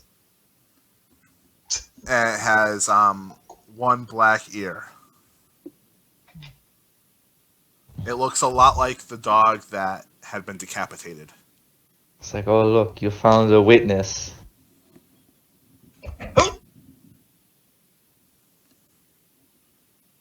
It's like, as much as we could probably take it with us. I mean, honestly, it's just gonna be a hindrance to us. Was there enough dogs in the street as is? It'll just be another one. I look at the puppy and go, can you tell us what happened? It just whimpers. I facepalm with my wooden hand. After everything I've seen tonight, previous days, I rule nothing out anymore. Okay, well, I mean, I guess that's up to you. I look at Joseph. Are you going to try and, like, persuade him not to bring the dog with us? Because a whimpering puppy would not do us any good. Also, how are we going to feed it when we have to be working? Are we going to feed it? We spoil it. It is now Louis. Louis the 17th. That's the name of the dog. My God, man. You know that's almost treasonous, right? Well, we can call him Louis, but I'm not risking treason. Not assign a number to it if you're going to actually keep it. And I continue searching, and I, like, go check all the rooms. All right. You look in the other rooms of the printing press, but you don't find anything. Okay. Just some like normal accounting paperwork. You find the beds, or what makes for beds, more like cots with pillows. I test one out for comfort. It is not comfortable whatsoever. You could imagine how painful sleeping on one of these things would be. I know it'll sound terrible, but this is something that soldiers kind of did back then. Was there any money anywhere? No, there's no money. Okay, just checking.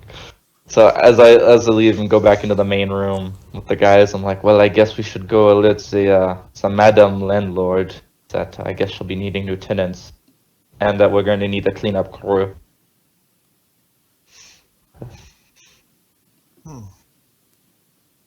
All right. So you're walk back outside.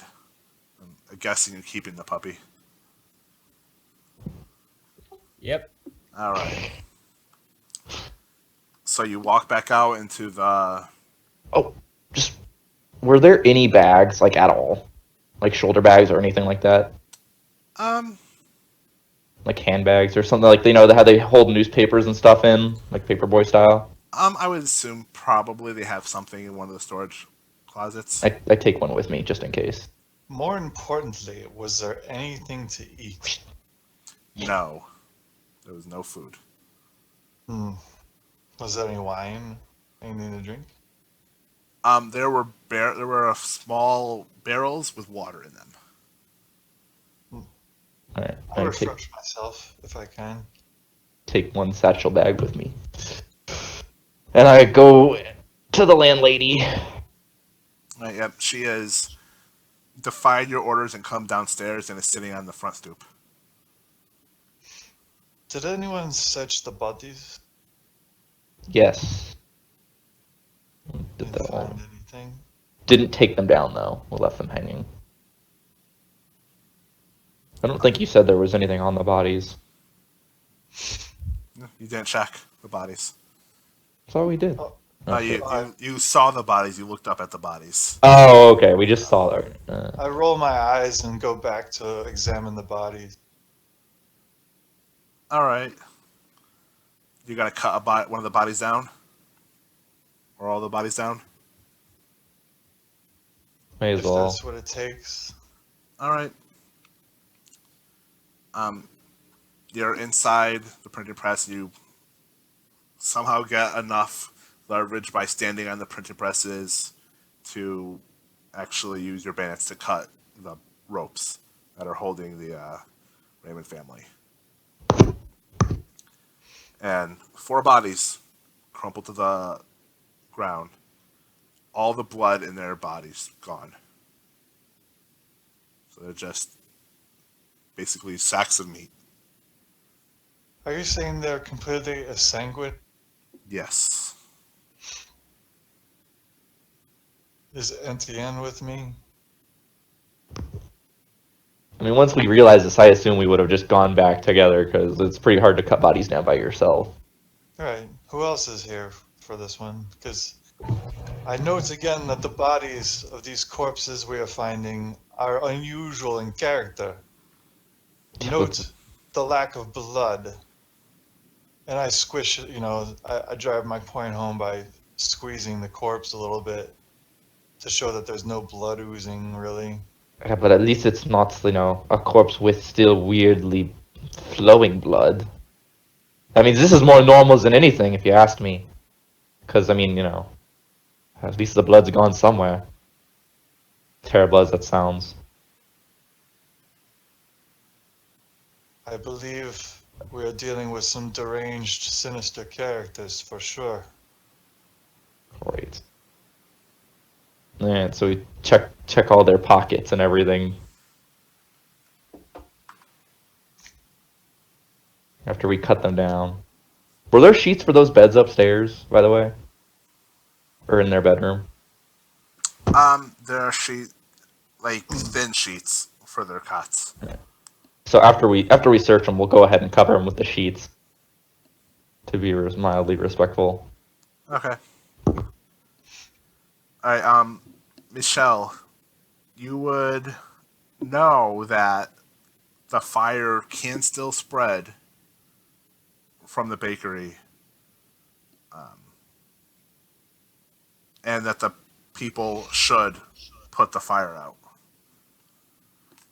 On a side note, does it smell delicious, the fire? No, all the food has been stolen. It's just Look, burning stuff. I was just trying to find a bright side to the evening. It's just, I mean, if you enjoy the smell of wood burning, then yes, but it's not I smelling was like cooking hoping food. that. Oh, darn. Look, okay, so I'll try and impress upon them, like, look, I know you're angry, and I completely understand why you're justified, but this is not true that you say that the fire will not spread. It can, in fact, spread even if the buildings are brick. So, what it is I need to at least confirm that the fire will not. Okay. I need assistance putting out this fire because I do not want innocent people getting hurt. We can determine what exactly happened here later, but this is an urgent matter. And I don't think it is not fair that random bystanders are affected by your attempts at getting justice, is it?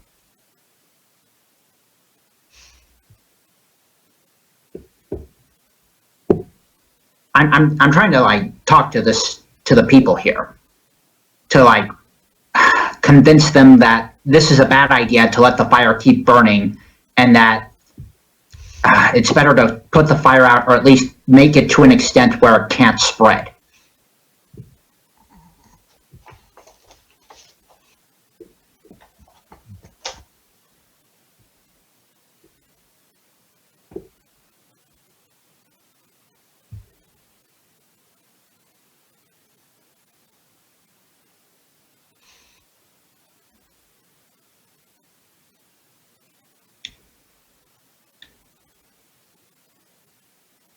Okay, I'll spell it out, I guess. Can I persuade the crowd to like that the fire will spread regardless of the bricks?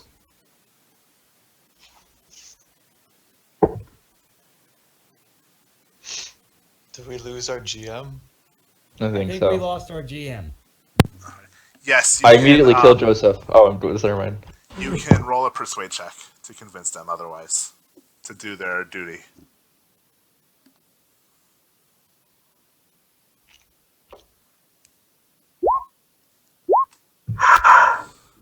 Damn it. I'm going to. Shit.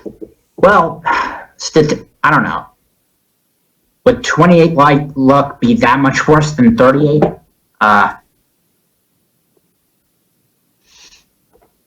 Hey, you're fine. Yeah. Fuck it. I'll spend 10 luck points to get that to a success. Okay. They reluctantly go to put out the fire. Nice. And I'll assist them in this matter. And as we put out the fire, I'll say, thank you for your understanding. I know this is trying times, but we need to be rational in this situation. Insults at you, but don't say anything directly as they finish putting out the fire. And as you're almost done, you see Captain Louis Milan riding by on his horse. He sees you and he waves you over to him. I'll go over and I'll say, reporting, Captain, there was a situation here that I had to attend to immediately. What about the printing press? My comrades are investigating the situation, but as I investigate the area, I have reason to believe a suspect in regards to some nefarious deeds going on there. Oh, a suspect. Yes. If we can go somewhere private, I do not want this to be, in front of all these people. His eyes narrow and he nods. I understand. Okay. Come, Okay. let's retrieve your comrades. Right. And he begins riding a little bit farther down into the city. He's moving a lot faster than you are, being on horseback. Shit. What, and he didn't offer me a ride? Okay. Of course well, not. Of course, he does not care. Your job is to jog and try and keep up. Whatever. Alright. He's a officer in the military. You are nothing. A pleb. Double time, soldier. Alright. Up two. So, I mean, I'll and jog. I'm not. Whatever. if you think about it, he might be angry if he gets there first. Shit. What? Is there a horse nearby that I can take? No. Well, what the fuck else am I supposed to do other than jog? Run. I'm running. All right. You do, in fact, get there moments before Milan arrives because he's sort of just cantering. He's not really Okay. moving quickly. Too All many right, well- quiches, my friend. Too many. I'm gonna try and find my friends here. If they're- As you arrive, they're walking back out of the printing press after having cut down the bodies. Upon investigation, they discovered that the mouths of all the corpses had been stuffed with paper that looked like the third estate handouts, but there was something else printed in blood on them.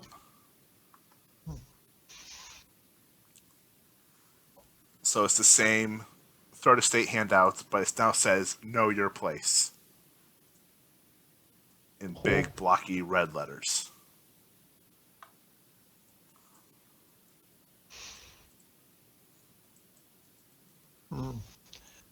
A message to anyone not bored with the plot of sedition?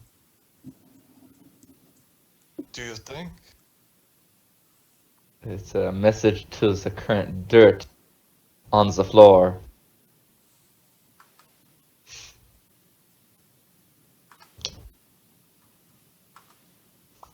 You know. So I assume while they're on their way here, we've alerted the landlady that Yep. they're most definitely deceased and that Yep. it's a pretty terrible situation. Yes. And she is upset more that she's lost the income from having tenants rather than what happened to the Raymond family. Right. Business is business, I guess. A lovely lady. Oh well. I mean, we didn't personally know them anyway, so whatever. She sounds to me like she might make a great, excellent officer material. When we start walking back, or no, I guess they would just meet up with us back at the Yes, hunting. you see Michelle run over, sort of breathing heavily after just running a few blocks, and Captain Milan coming over in his horse, riding on his horse, a few seconds later. What of the Raymond family? Butchered for the most part and missing all their blood and all dead.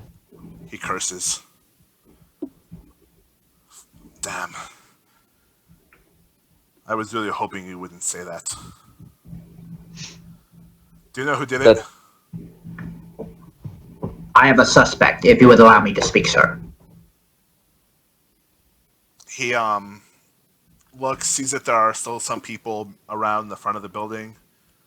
He can see Madame Bassat, and he leads you a little bit farther down the street where there's nobody standing around.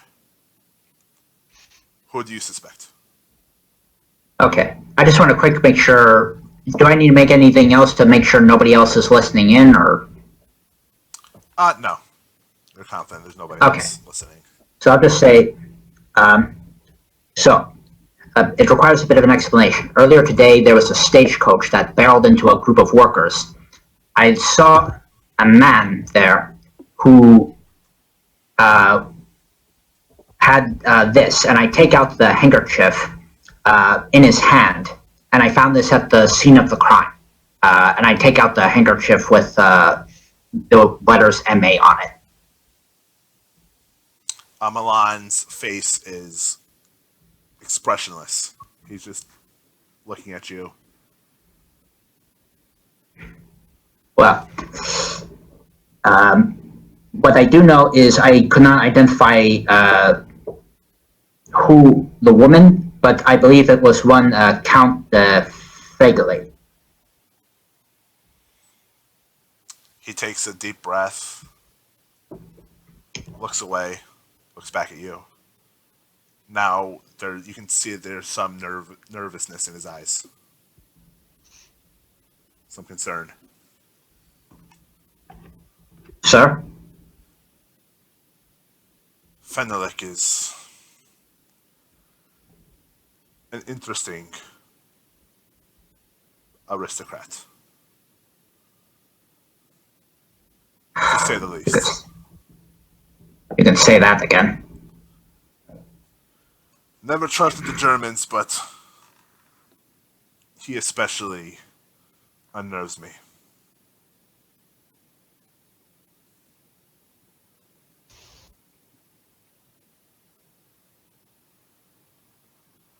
So, go on. Go on about the report? Yes, what happened? Tell me. Yes, I'll begin earlier yesterday, since he was driving a stagecoach with a white with a red trim. I attempted to stop the vehicle, but unfortunately, even shooting it, and I managed to stab the horse. I was unable to stop it, and it barreled past. Then, when we were called to investigate the incident at the printing press, when we spoke to the madame, she described it as a white carriage, which fits a similar description, and that a man went in, wanted to speak with the Raymonds, went in, there was a kerfuffle and left. And then when we went into the area, there was a splotch of blood where the carriage was, which I predict to be where I had stabbed the horse, and the handkerchief was there, lying in the blood. That is as far to an extent as I am aware. Comrades, please tell me if you have found anything to corroborate this. Found a bunch of corpses and a bunch of slightly treasonous pamphlets. Other than that, not really. Combined with the unrest in the streets, it's possible that Count Fenalik may be involved in inciting sedition.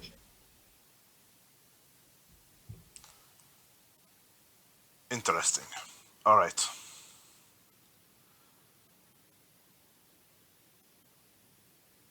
I know what I must do.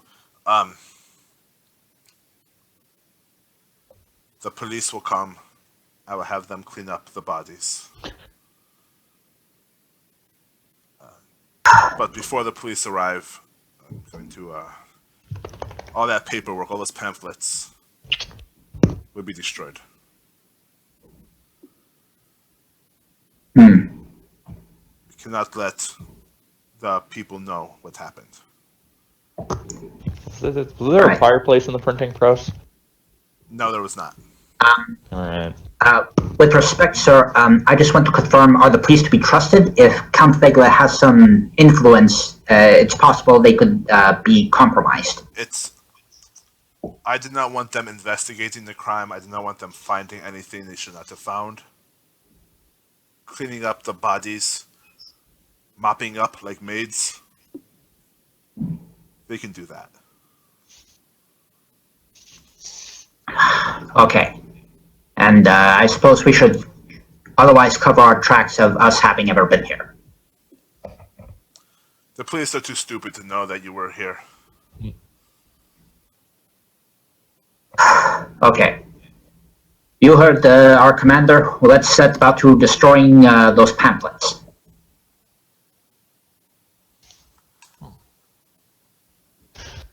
I mean, I guess that's what we do. We start dragging them into the street in a big pile to burn them. Though, Milan would recommend you just burn them in the alley not out in the street. Oh, I didn't realize the building had an alley. Yes. Okay, yeah, we do that. You are the master of subtlety.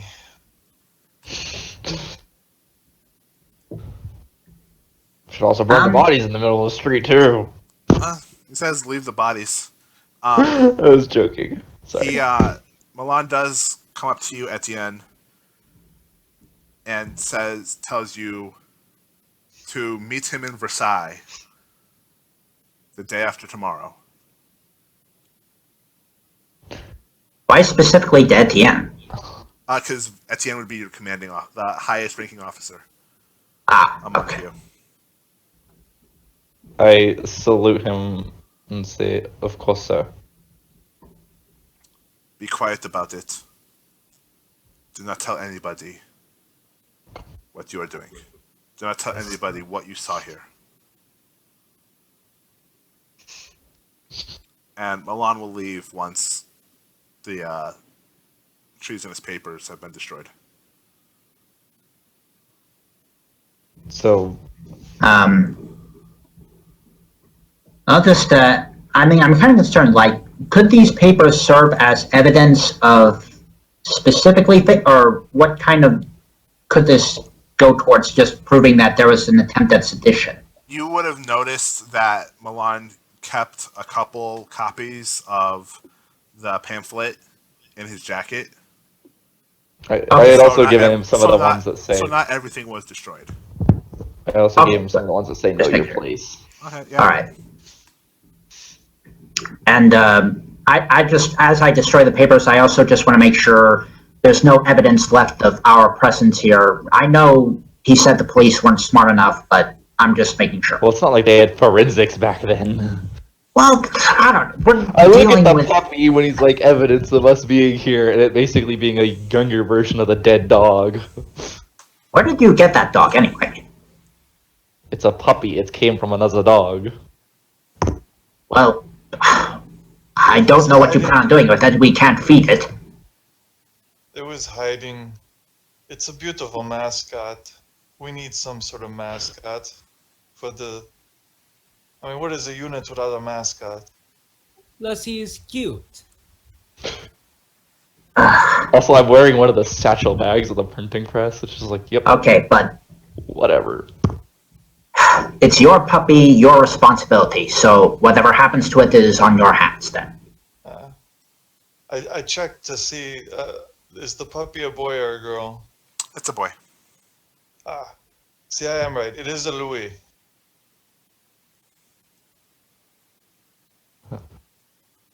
Too bad it's not a girl, because you know what they say, God saves the queen. And I roll my eyes. Or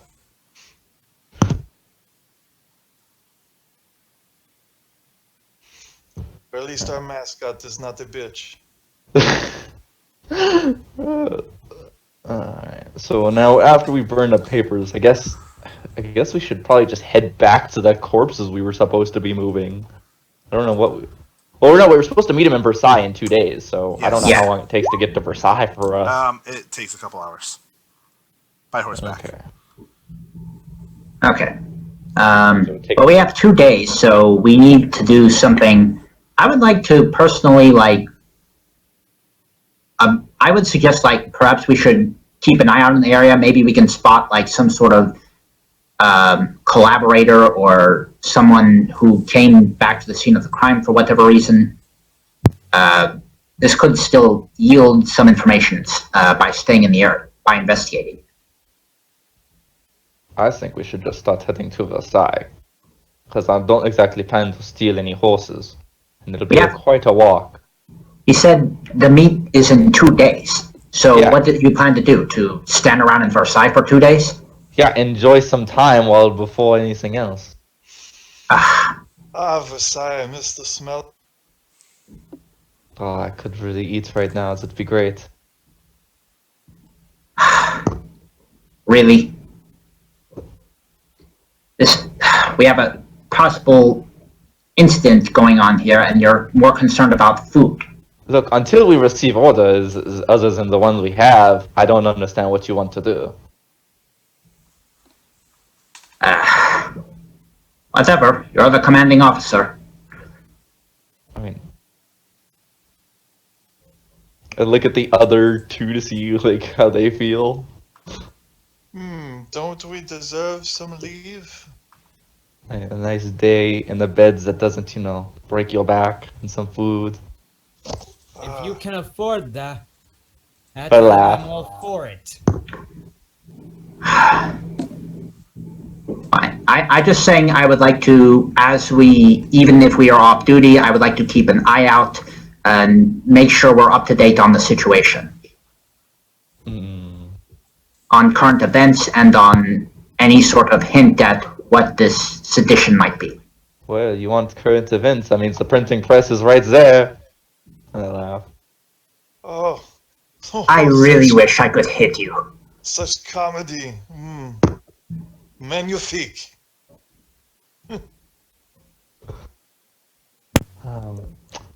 So what are you guys gonna do? Are you gonna stay in Paris or head straight to Okay. Versailles? Take a group vote. I vote heading to Versailles and relaxing for like a few hours or a day if we have it. All right, to Versailles. Versailles. All right. So you're walking there, you said? I mean, do we have enough money to pay to someone to take us to Versailles? You're soldiers, so you would be able to In request the name of the king.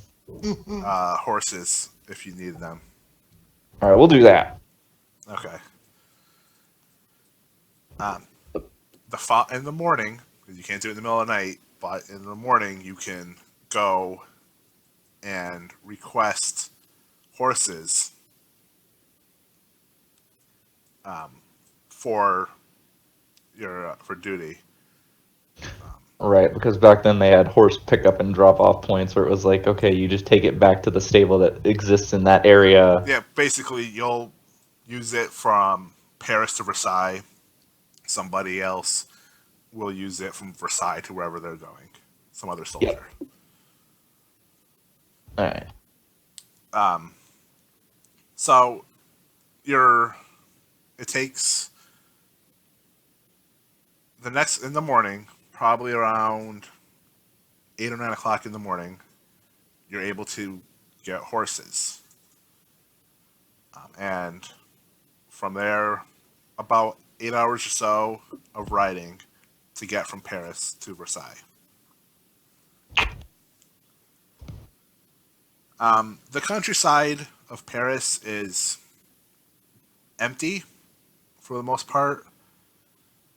There are some other people around. Not a lot of people travel between the cities. A lot of people stay relatively close to where their homes are. You see a lot of fields, a lot of farms for both, mostly for wine. There's a few that are growing food, food that will never hit your plates or plates of anybody else in the third estate, but food nonetheless. Is Versailles in a better state than Paris at this point? It's Similar. depending on your point of view. If you have enough money to afford to eat, is it in a better state than Paris? Yes. Okay, cool. Now, Versailles itself is basically a palace. It is an enormous building. Assuming you all read this. Yes, I read that. All right. Versailles is an enormous palace with hundreds of rooms, comprising both rooms for people to stay in, meeting rooms, all of it. There's guards posted everywhere around the property. There are gardens. There are fountains. It is a full display of wealth. And it smells horrible. The people there are the upper crust of society, but they are not above debasing the very ground they walk on. They will urinate and wherever they're standing, wherever it's most convenient. Sounds Great. like San Francisco. Sounds like they're living the life. They are living. They're living something. Ugh. Alright. There are probably 10,000 people or so between the people that live and work in Versailles. Most of them are well off or well enough off to be in Versailles. No. Outside of Versailles is a long, almost like a long driveway where aristocrats have parked their carriages and their horses. As you approach Versailles, you notice that there is one carriage that stands out above around all the other ones. Most are drab colored or have blues on them, but one is stark white with a little bit of red on the trim, and you can see, if you on close inspection, the remains of a musket ball hole near where the driver sits. Okay. I do not want to especially draw attention here. If Feiglin is here, and if he sees me, I could get all of us in trouble, honestly. I mean, if he indicts me, I think we all might be implicated.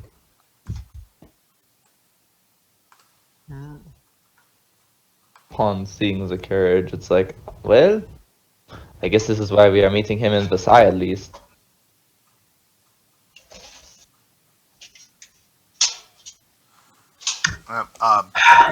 So nice of you to make trouble, all of us. Just think, just earlier we were just moving corpses.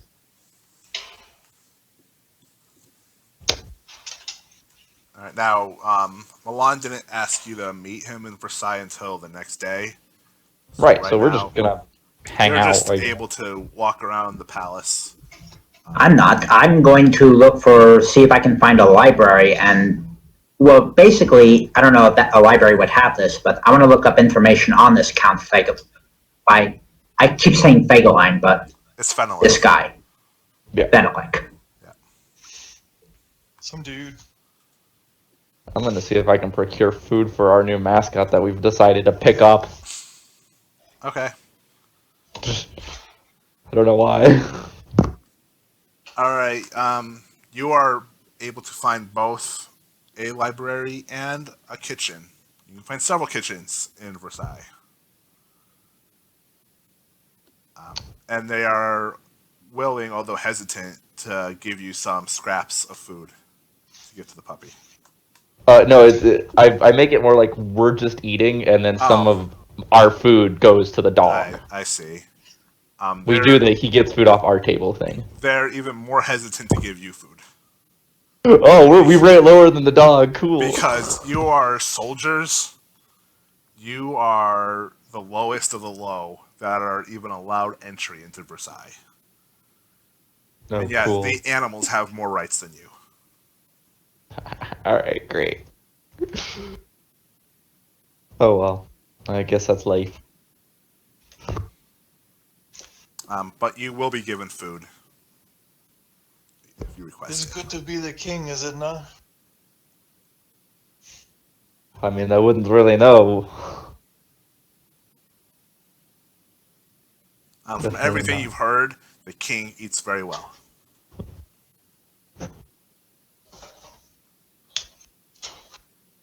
Like, the joke is we definitely wouldn't know how it is to be the king because we probably eat less than most people, at least here.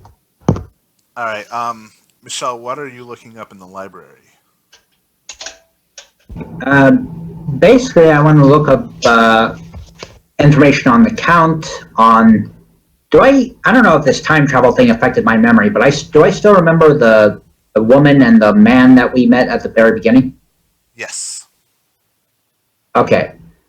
So basically, I want to look up information on, first off, information on the Count, Okay. information on what exactly that woman was or might have been, see what that magic that I saw was, like how maybe there's some sort of stage magic or illusion or any reference to it at all, and I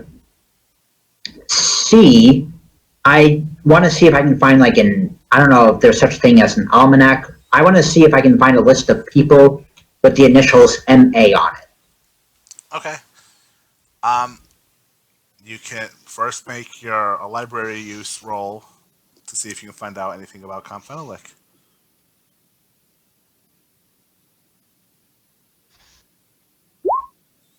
Nope. No. You're able to find stuff, but it takes you a long time to do it. A lot longer than you would probably expect to find out any kind of information about a aristocrat. But you do find out that he is German-born and is currently a respectably high-ranking aristocrat in French society. And he owns an estate in Poissy, which is west of Paris. Look at my map backwards. Okay. Nothing recent about them then. All right. Nothing very descriptive about him. No. Okay. To find out more about the woman that you met would require an extreme library use roll. Extreme library. There's no way I'm passing that, but I guess why not? You could get lucky. Mountain Dew Extreme Library. That is the opposite of lucky. There is nothing. You can't find anything. All right, that's a lost cause, so whatever. After we get food, and since we're allowed to be in Versailles, right? Are there places Yes. we're not allowed to go? You're allowed to be in most of Versailles. You just can't go up to like the royal quarters area. Okay. Can we figure out where he's staying at? Is the question. You can ask around. Okay. I guess I'll just. There are guards for the area, right? That aren't us. So I guess we'll ask them. Okay. Trying to see if they know where's the current count, in what part of Versailles he's staying at. Okay.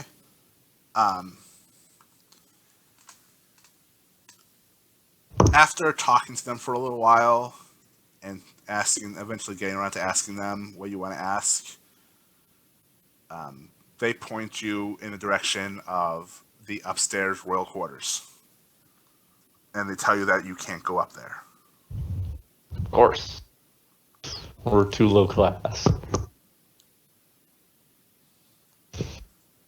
As you walk around, just sort of trying to casually talk to people, you do hear a little bit of gossip being whispered between the various people in the building, mostly from the aristocrats, but some also from some of the lower class residents and workers.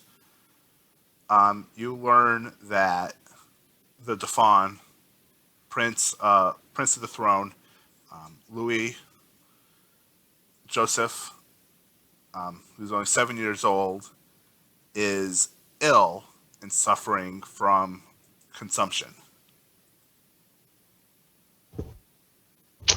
He's believed to currently still be in Paris. Okay. You hear that the average citizenry are holding more meetings about a possible revolution, about sort of seceding themselves from the royal family. And they've actually formed a sort of a pseudo-parliament. A treasonous sect. And it's considered relatively treasonous, but the monarchy is not in a real powerful position to do much about it. The king has made some poor decisions, and the country is, for lack of a better term, broke. Great. We're poor AF, and there's treason on the rise. Correct. And you would note that there is no mention of the murders at the printing press.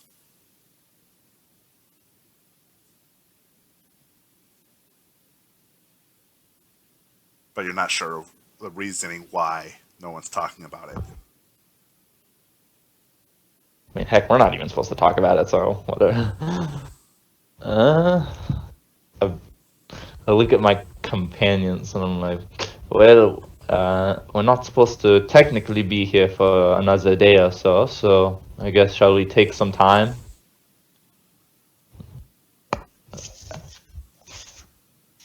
Of course. Do you think there's quiche somewhere?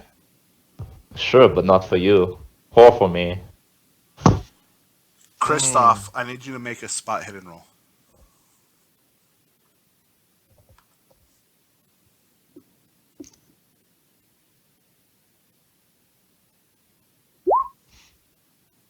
I fail. Yep. So you're looking, there's so many people around you. You can't pick out individual people you don't even recognize. You can't even see who's around you. Michelle, you can make another library use roll if you wanted to learn more. Well, yeah. I'm wondering if the other two things are even worth looking up, but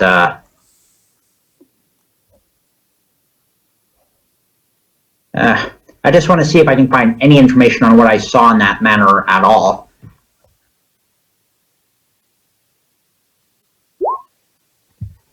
Jesus You Christ. find nothing. So, this is a giant, like, there are giant buildings and there are servants of all types here, right? Correct. Are there secret servants past that we notice them coming in and out of? You make a spot hidden roll.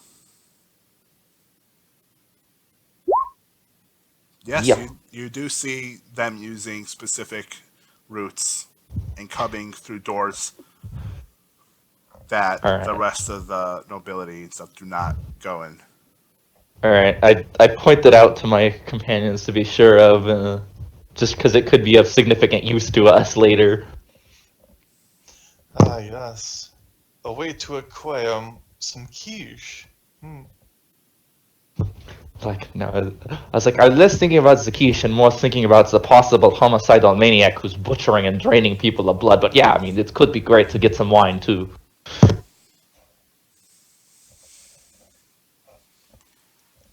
By now, all your library research and your walking around has used up most of the day. As night All begins right, to fall, the alcohol starts flowing, and people are drinking to excess in Versailles. Before people just pass out wherever they are. Someone is vacuuming, apparently. It's the very drunk housekeeper. A The very cleaning advanced staff. piece of technology. Yeah, Yeah. The cleaning staff, they get really drunk and then they start vacuuming Versailles. trying to get some of those stains out of the carpets. Yeah, it takes some technology that doesn't exist yet. So you're all able to go to sleep if you wish. Oh, there's drunk people everywhere, right? And Yes. tons of stuff. So is there like a room that we could get to ourselves with and just like drag drunk people out of? I'd say probably. No one's Alright, really putting cool. up a fight. Cool. Kick some people out of their room and then lock the door.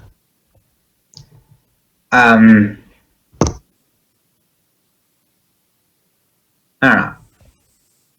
I'm actually kind of like thinking, is there a place where I can like set up to like where I won't draw attention to myself, but I can spy on other people's conversations? Yeah, in some of the staff corridors lead to some of the bigger ballrooms that you can. And they have a bunch of secret passages that you can basically take from one part of Versailles to another. Okay. Because I just want to see, first of all, if I can keep an eye if the Count Fenalik is here, and if I see him, maybe get an idea of what he's up to. Okay. You don't see Comte Fenalik at all during the night. All right. That's good. But you do hear music coming from the royal quarters. As if whoever's up there is partying it up all night long. Do the servants' secret passages like go to a place where like the walls are thinner or where people can listen in? Because I think it's too much to ask for like a spy hole, but There are no servant passages that lead up to where the royal quarters are. all right. You would actually have to leave the servants area and walk up to past some guards to get to where the royal quarters are. Would it be possible if I could try to like, do I know where the uniforms are kept? Not specifically, but you can look for them. Yeah, I just want to see if I can determine where they are, first of all. There's large rooms that are devoted to laundry. And looking around there, you could probably find some clothes that belong to the guards that are there to be washed. All right. I wanted to see if I could stealthily sneak out a Royal Guard uniform. Okay. Make a luck roll. Oh no, that's terrible. Can I not do that then? No, you yes. You don't have to do anything you don't want to do. But if No, you you do gotta this, go it's a luck for it. roll. Go for it. It's good. No, fuck you. I have 28 luck. No, I'm not risking that. Ever something so little. No. But think of the reward. Think of me dying. I know. A reward for all of us. No matter what happens. We won't claim that you're dead. We'll collect your pay and we'll use it to feed the puppy. You guys are assholes. All right, I'm not doing it then. Okay, fine. All right. So are you just basically going to sleep, waking up the next day? The following morning, you're able to meet with Louis Milan. He's in the Western meeting room, which has been reserved for military use.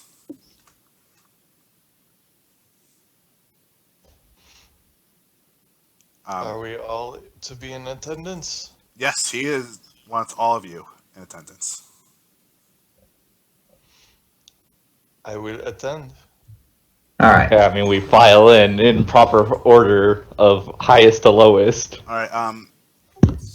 He shoos everybody else out except one other person, which is Dr. Lucien Rigault.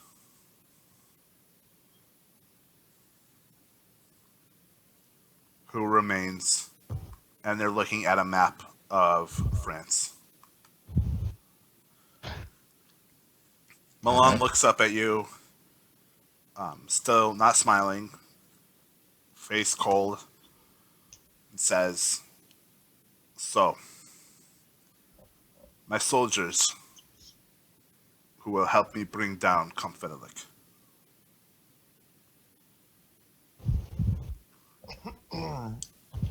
Monsieur, and salute. I believe you know Dr. Rigault.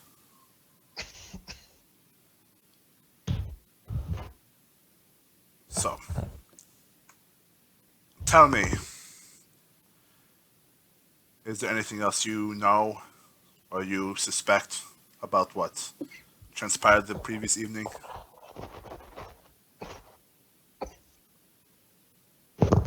Out of character, I'm pretty sure we really don't know anything else other than the fact that they were butchered and hung, and then there's no blood, weirdly. Right? Oh yeah, and that there like a hand came out of the ground, but that had nothing to do with the count.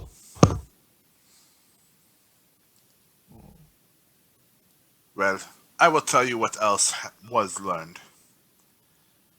Apparently, the blood from one of the boys was used as ink, poured into the printing press, and printed out Know Your Place on all these pamphlets. Leads us to believe that they were cut open and hung before their mouths were stuffed with these pamphlets.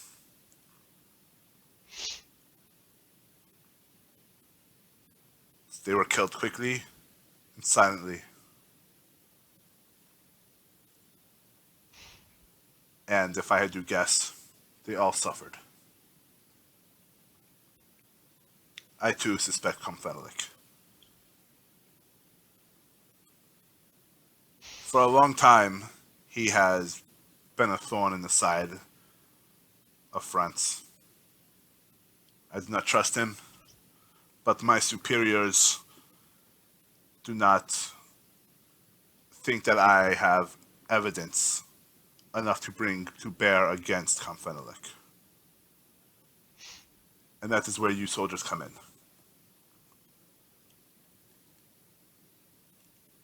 Fenalik owns a manor house in Poissy, not too far from here. Probably 20 miles or so.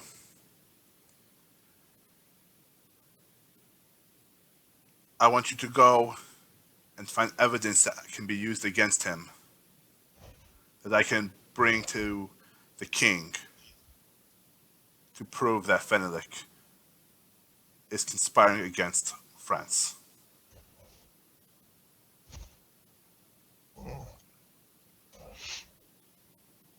Would you do that? Of course, sir. We will do our best. Yes. It's best to stop treason before it really starts. Monster. Regal steps forward. Comte Fenalik may not be any normal man.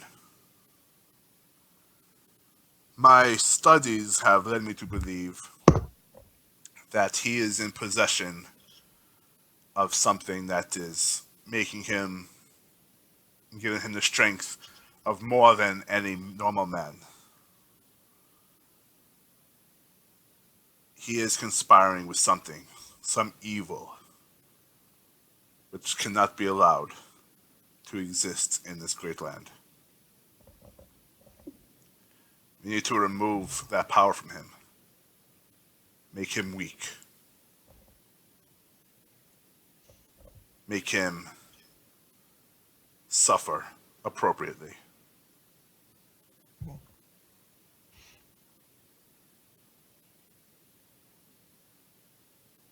As much as I'm actually being honest here, I don't suppose you're like indicating he might be of garlic and steak persuasion. In all honesty, are you? No, that is ridiculous. There is no such thing as a vampire. Stop mentioning garlic and steak. You're making me hungry. Shut up, Christoph. So, I'm That wasn't thinking me. he uses blood for sorry. some alchemical reasons. Something to give himself extra strength. Wait, is this the time after Bloody Mary? Yes. Okay. So that's what my character's mind goes to, is like the woman who used to bathe in people's bloods kind of a thing, is like, oh god. Are you suggesting the witchcraft? I am Some sort of suggesting. satanic rites. I don't know exactly what he's done. But he must be stopped. He is an evil man. That I can be assured of. That is definitely a true fact. And make the sign of the cross. Make the sign of the Aquila. Oh wait, no, sorry. Okay. Make the sign of Cthulhu. Milan tells you that he can't give you any military assistance until there is some proof against Fenalik. And then he's willing to, if you can provide proof, he's willing to give you 200 soldiers to lead against Fenalik. Right, he can't give us military assistance, but he can still issue us more equipment, correct? He can give you new equipment, Okay. but he can't. He can't give us dudes, that's fine. I Exactly. just want to make sure we can get more equipment. Yeah, he can, he can give you new guns, new uniforms if you want them. Anything that you would feel is appropriate. But at this point, it all has to be accounted for. And without evidence, it'd be looking like he's skimming money away from the king Right. to pay for new stuff. Right. Okay. That's fine. Just want to make sure.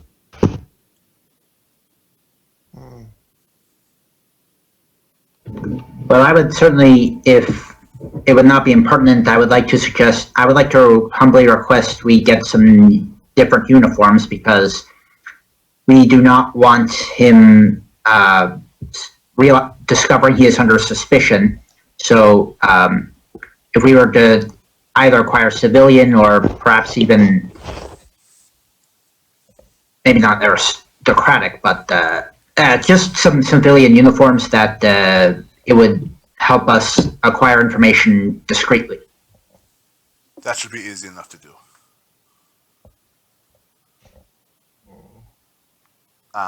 He snaps his fingers, and the door opens, and sort of a servant rushes in, and Milan tells him to just go get some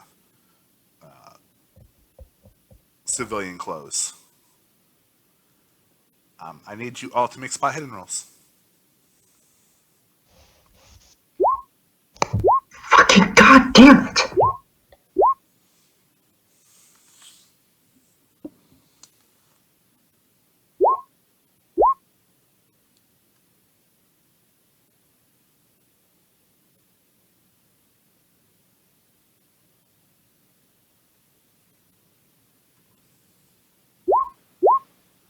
All right. So everybody, aside from Michelle, sees a figure standing just outside the door, smiling and looking in. Christoph, you can tell by the clothes and the half cape that he's wearing that it is an aristocrat. You don't recognize him, but he seems to sort of just impart power. And he takes a step forward and enters the room. I hope you are not talking about me. And Michelle, you look up and you recognize Comte Fenalik.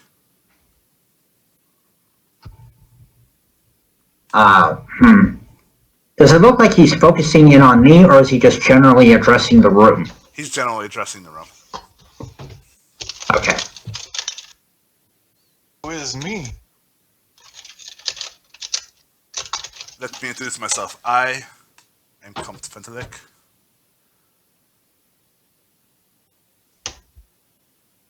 You are better.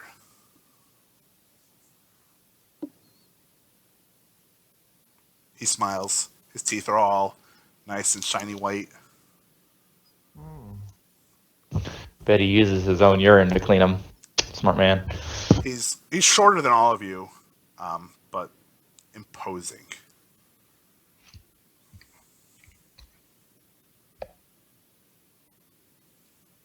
Please do tell me, what is our fine military decided to do?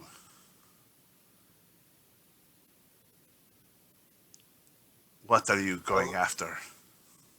I look to our commander. As do I. Milan says that it's nothing that Fenalik should concern himself with.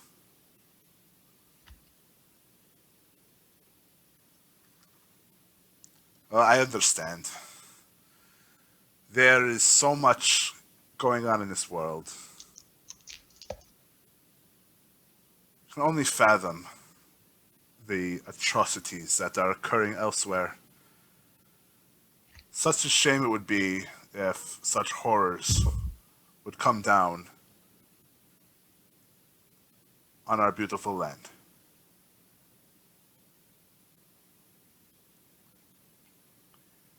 Wouldn't you agree? And he starts looking at all of you. Can I psychology him as he's talking and like monologuing and looking at us? Yes, and I also need Michelle to make a power roll.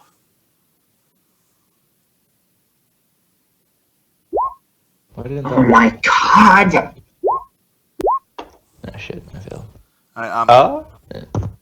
Etienne, you don't detect anything strange about what he's saying. Michelle, I don't know why. you feel that he's staring at you a little bit longer than everybody else, and you see him grin a little bit more when he stares at you. Well, But I he he looks away immediately, like after a half second. alright.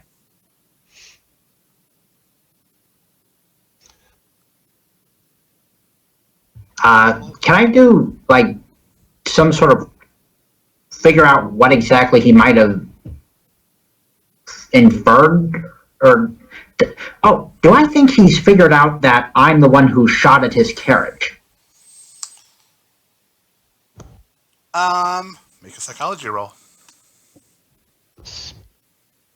Spot hidden to see anything significant on his person, like, you know, maybe a signet ring or something of importance Okay. that, you know, people inadvertently touch and play with or whatever. Yeah. You can make a spot hidden roll. You can go blind that way.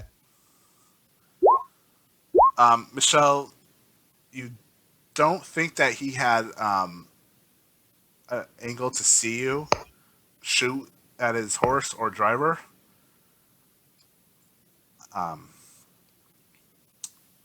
But you do remember that he looked directly at you when the carriage went past you.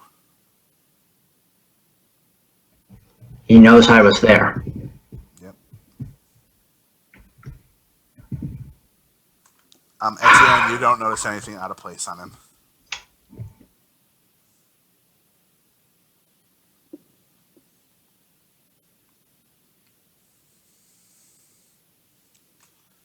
I have that weird, uncomfortable feeling as he's like, it's a very awkward situation. But tell me, soldiers of the fine military, is there anything happening within the next few days? Are there any like religious events or something going on in the area? We are Or- going to propose to the commander that our mascot be a puppy that we recently acquired, and that we have a ceremony with the mascot. It's good for morale. How nice. I myself don't have any animals. I sort of detest dogs. Does he have to lie for that? Whose side are you on? You can try to analyze him if you wish to. Or you can just take him at his word that he doesn't like dogs. No, I meant my companion who's like, oh, we're just here for the dog. I'm like, isn't that a lie?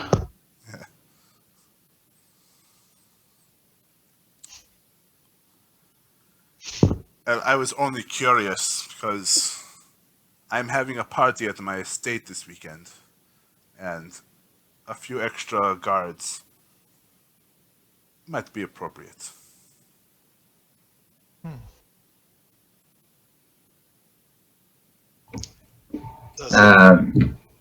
There will be a lot of influential people present.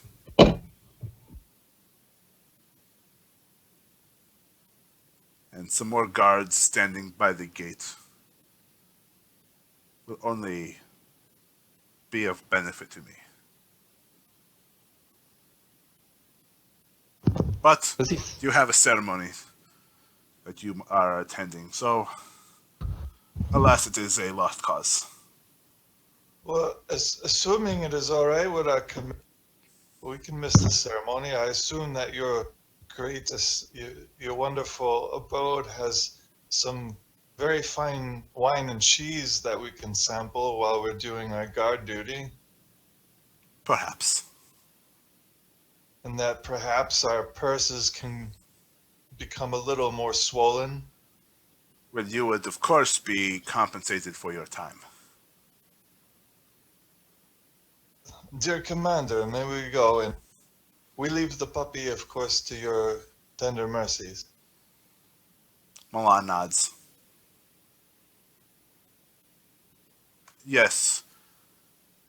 You do not want to upset this fine aristocrat. You may miss the ceremony to aid him. Yes, sir. Thank you, sir. Excellent. I will inform my staff that soldiers from Paris are going to be present and to keep you stationed and well treated near the main gate.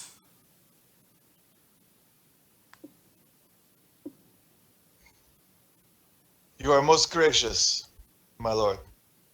Of course I am. And he turns and starts to walk away.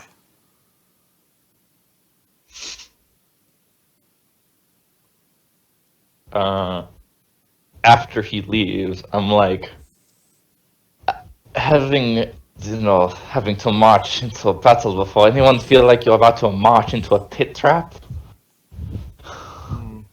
All I know is all of you owe me a much thanks for my great performance.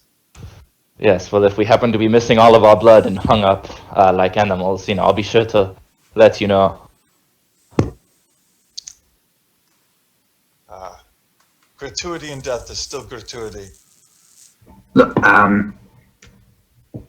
is it possible, we're still with the commander, right? I wanted to see if I could talk to Etienne in private. Okay. Doable. I just wanted to whisper, sir, I'm afraid I'm compromised. He recognized me from the earlier incident with the wagon. I don't think it would be a wise idea if I showed up in uniform, or at least in an obvious guise. I think I should either stay away from the event, or that perhaps it would be, we need to concoct some plan to sneak me within, if you wish to involve me. I put my hand on him and I'm like, I don't know what's up with this business, Michael. I'm not of much higher standings than you, but I'm sorry. We're all going together.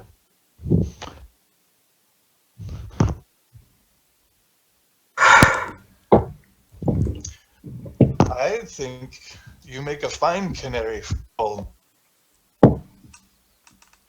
A fine what? Canary for the coal mine. You know, what the Germans do, where they send poor men into coal mines and to see if they don't come out. Well, they send the canary in, and if there's not enough, oh, if there's not enough breathable air, the canary dies. You know, cave. Hmm. Yes, it was a joke about Germans are more barbaric, that they'd send men in instead of birds with men. But, you know. So, at least. So you are saying you would rather I go to my death than you? Well, considering we're all going together, if anyone were to happen to you, we'd still be right there with you. I think we I might suppose. rather know that that he knows of you. You can. How would I say? He does not know we are in on. Also, knows you, I would just like to point something out. Christoph was there with you the whole time that you two decided to open fire on this carriage. I did not. but I was down. My in point the being cavern. that he alone knows me. He knows me by face. He knows that I'm at least involved with the thing on a carriage, and he has reason to suspect that I may be. I don't know. Out of character. I don't know what that willpower roll meant, but I'm assuming that means that I gave a tell or something. I don't know. I think it would be smarter to go in a guise anyway. I don't think we should simply fall into this person's hands like he expects us to. I roll my eyes. I'm like, look, you're coming with us, and that's the end. If he decides you're worth killing alone, we're still going to be there with you. You're coming with us, and you're coming on duty, and if you don't want your money, I'm going to take it. We are there to try to get evidence of his wrongdoing. What would be? I'm not saying I wouldn't go. I was just saying that I was requesting if I could attend, perhaps in disguise, as a civilian instead. What would be more perfect than him trying to do you wrong because you know too much, and then we apprehend him in the name of the king for trying to murder the king's soldier? I nudge in the name of Louis. Right? It's perfect. What could go wrong? Nothing. Ah, I understand your fears, but I don't think you're going to be able to get your point across to them.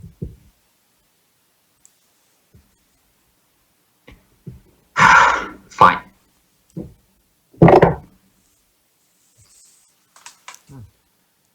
Okay, so Captain Milan has given you your orders, and you were invited to Fenalik's estate in Poissy by Comte Fenalik. Yeah. And that's where we're going to end this session. As we end, can we have had him requisition us like new equipment and double down that everyone gets 2 sets of pistols? Yeah, I would assume that he could have done that. Cool. Just so everyone, when you shoot your rifle, you can at least pull a pistol, and then drop another pistol and pull another one.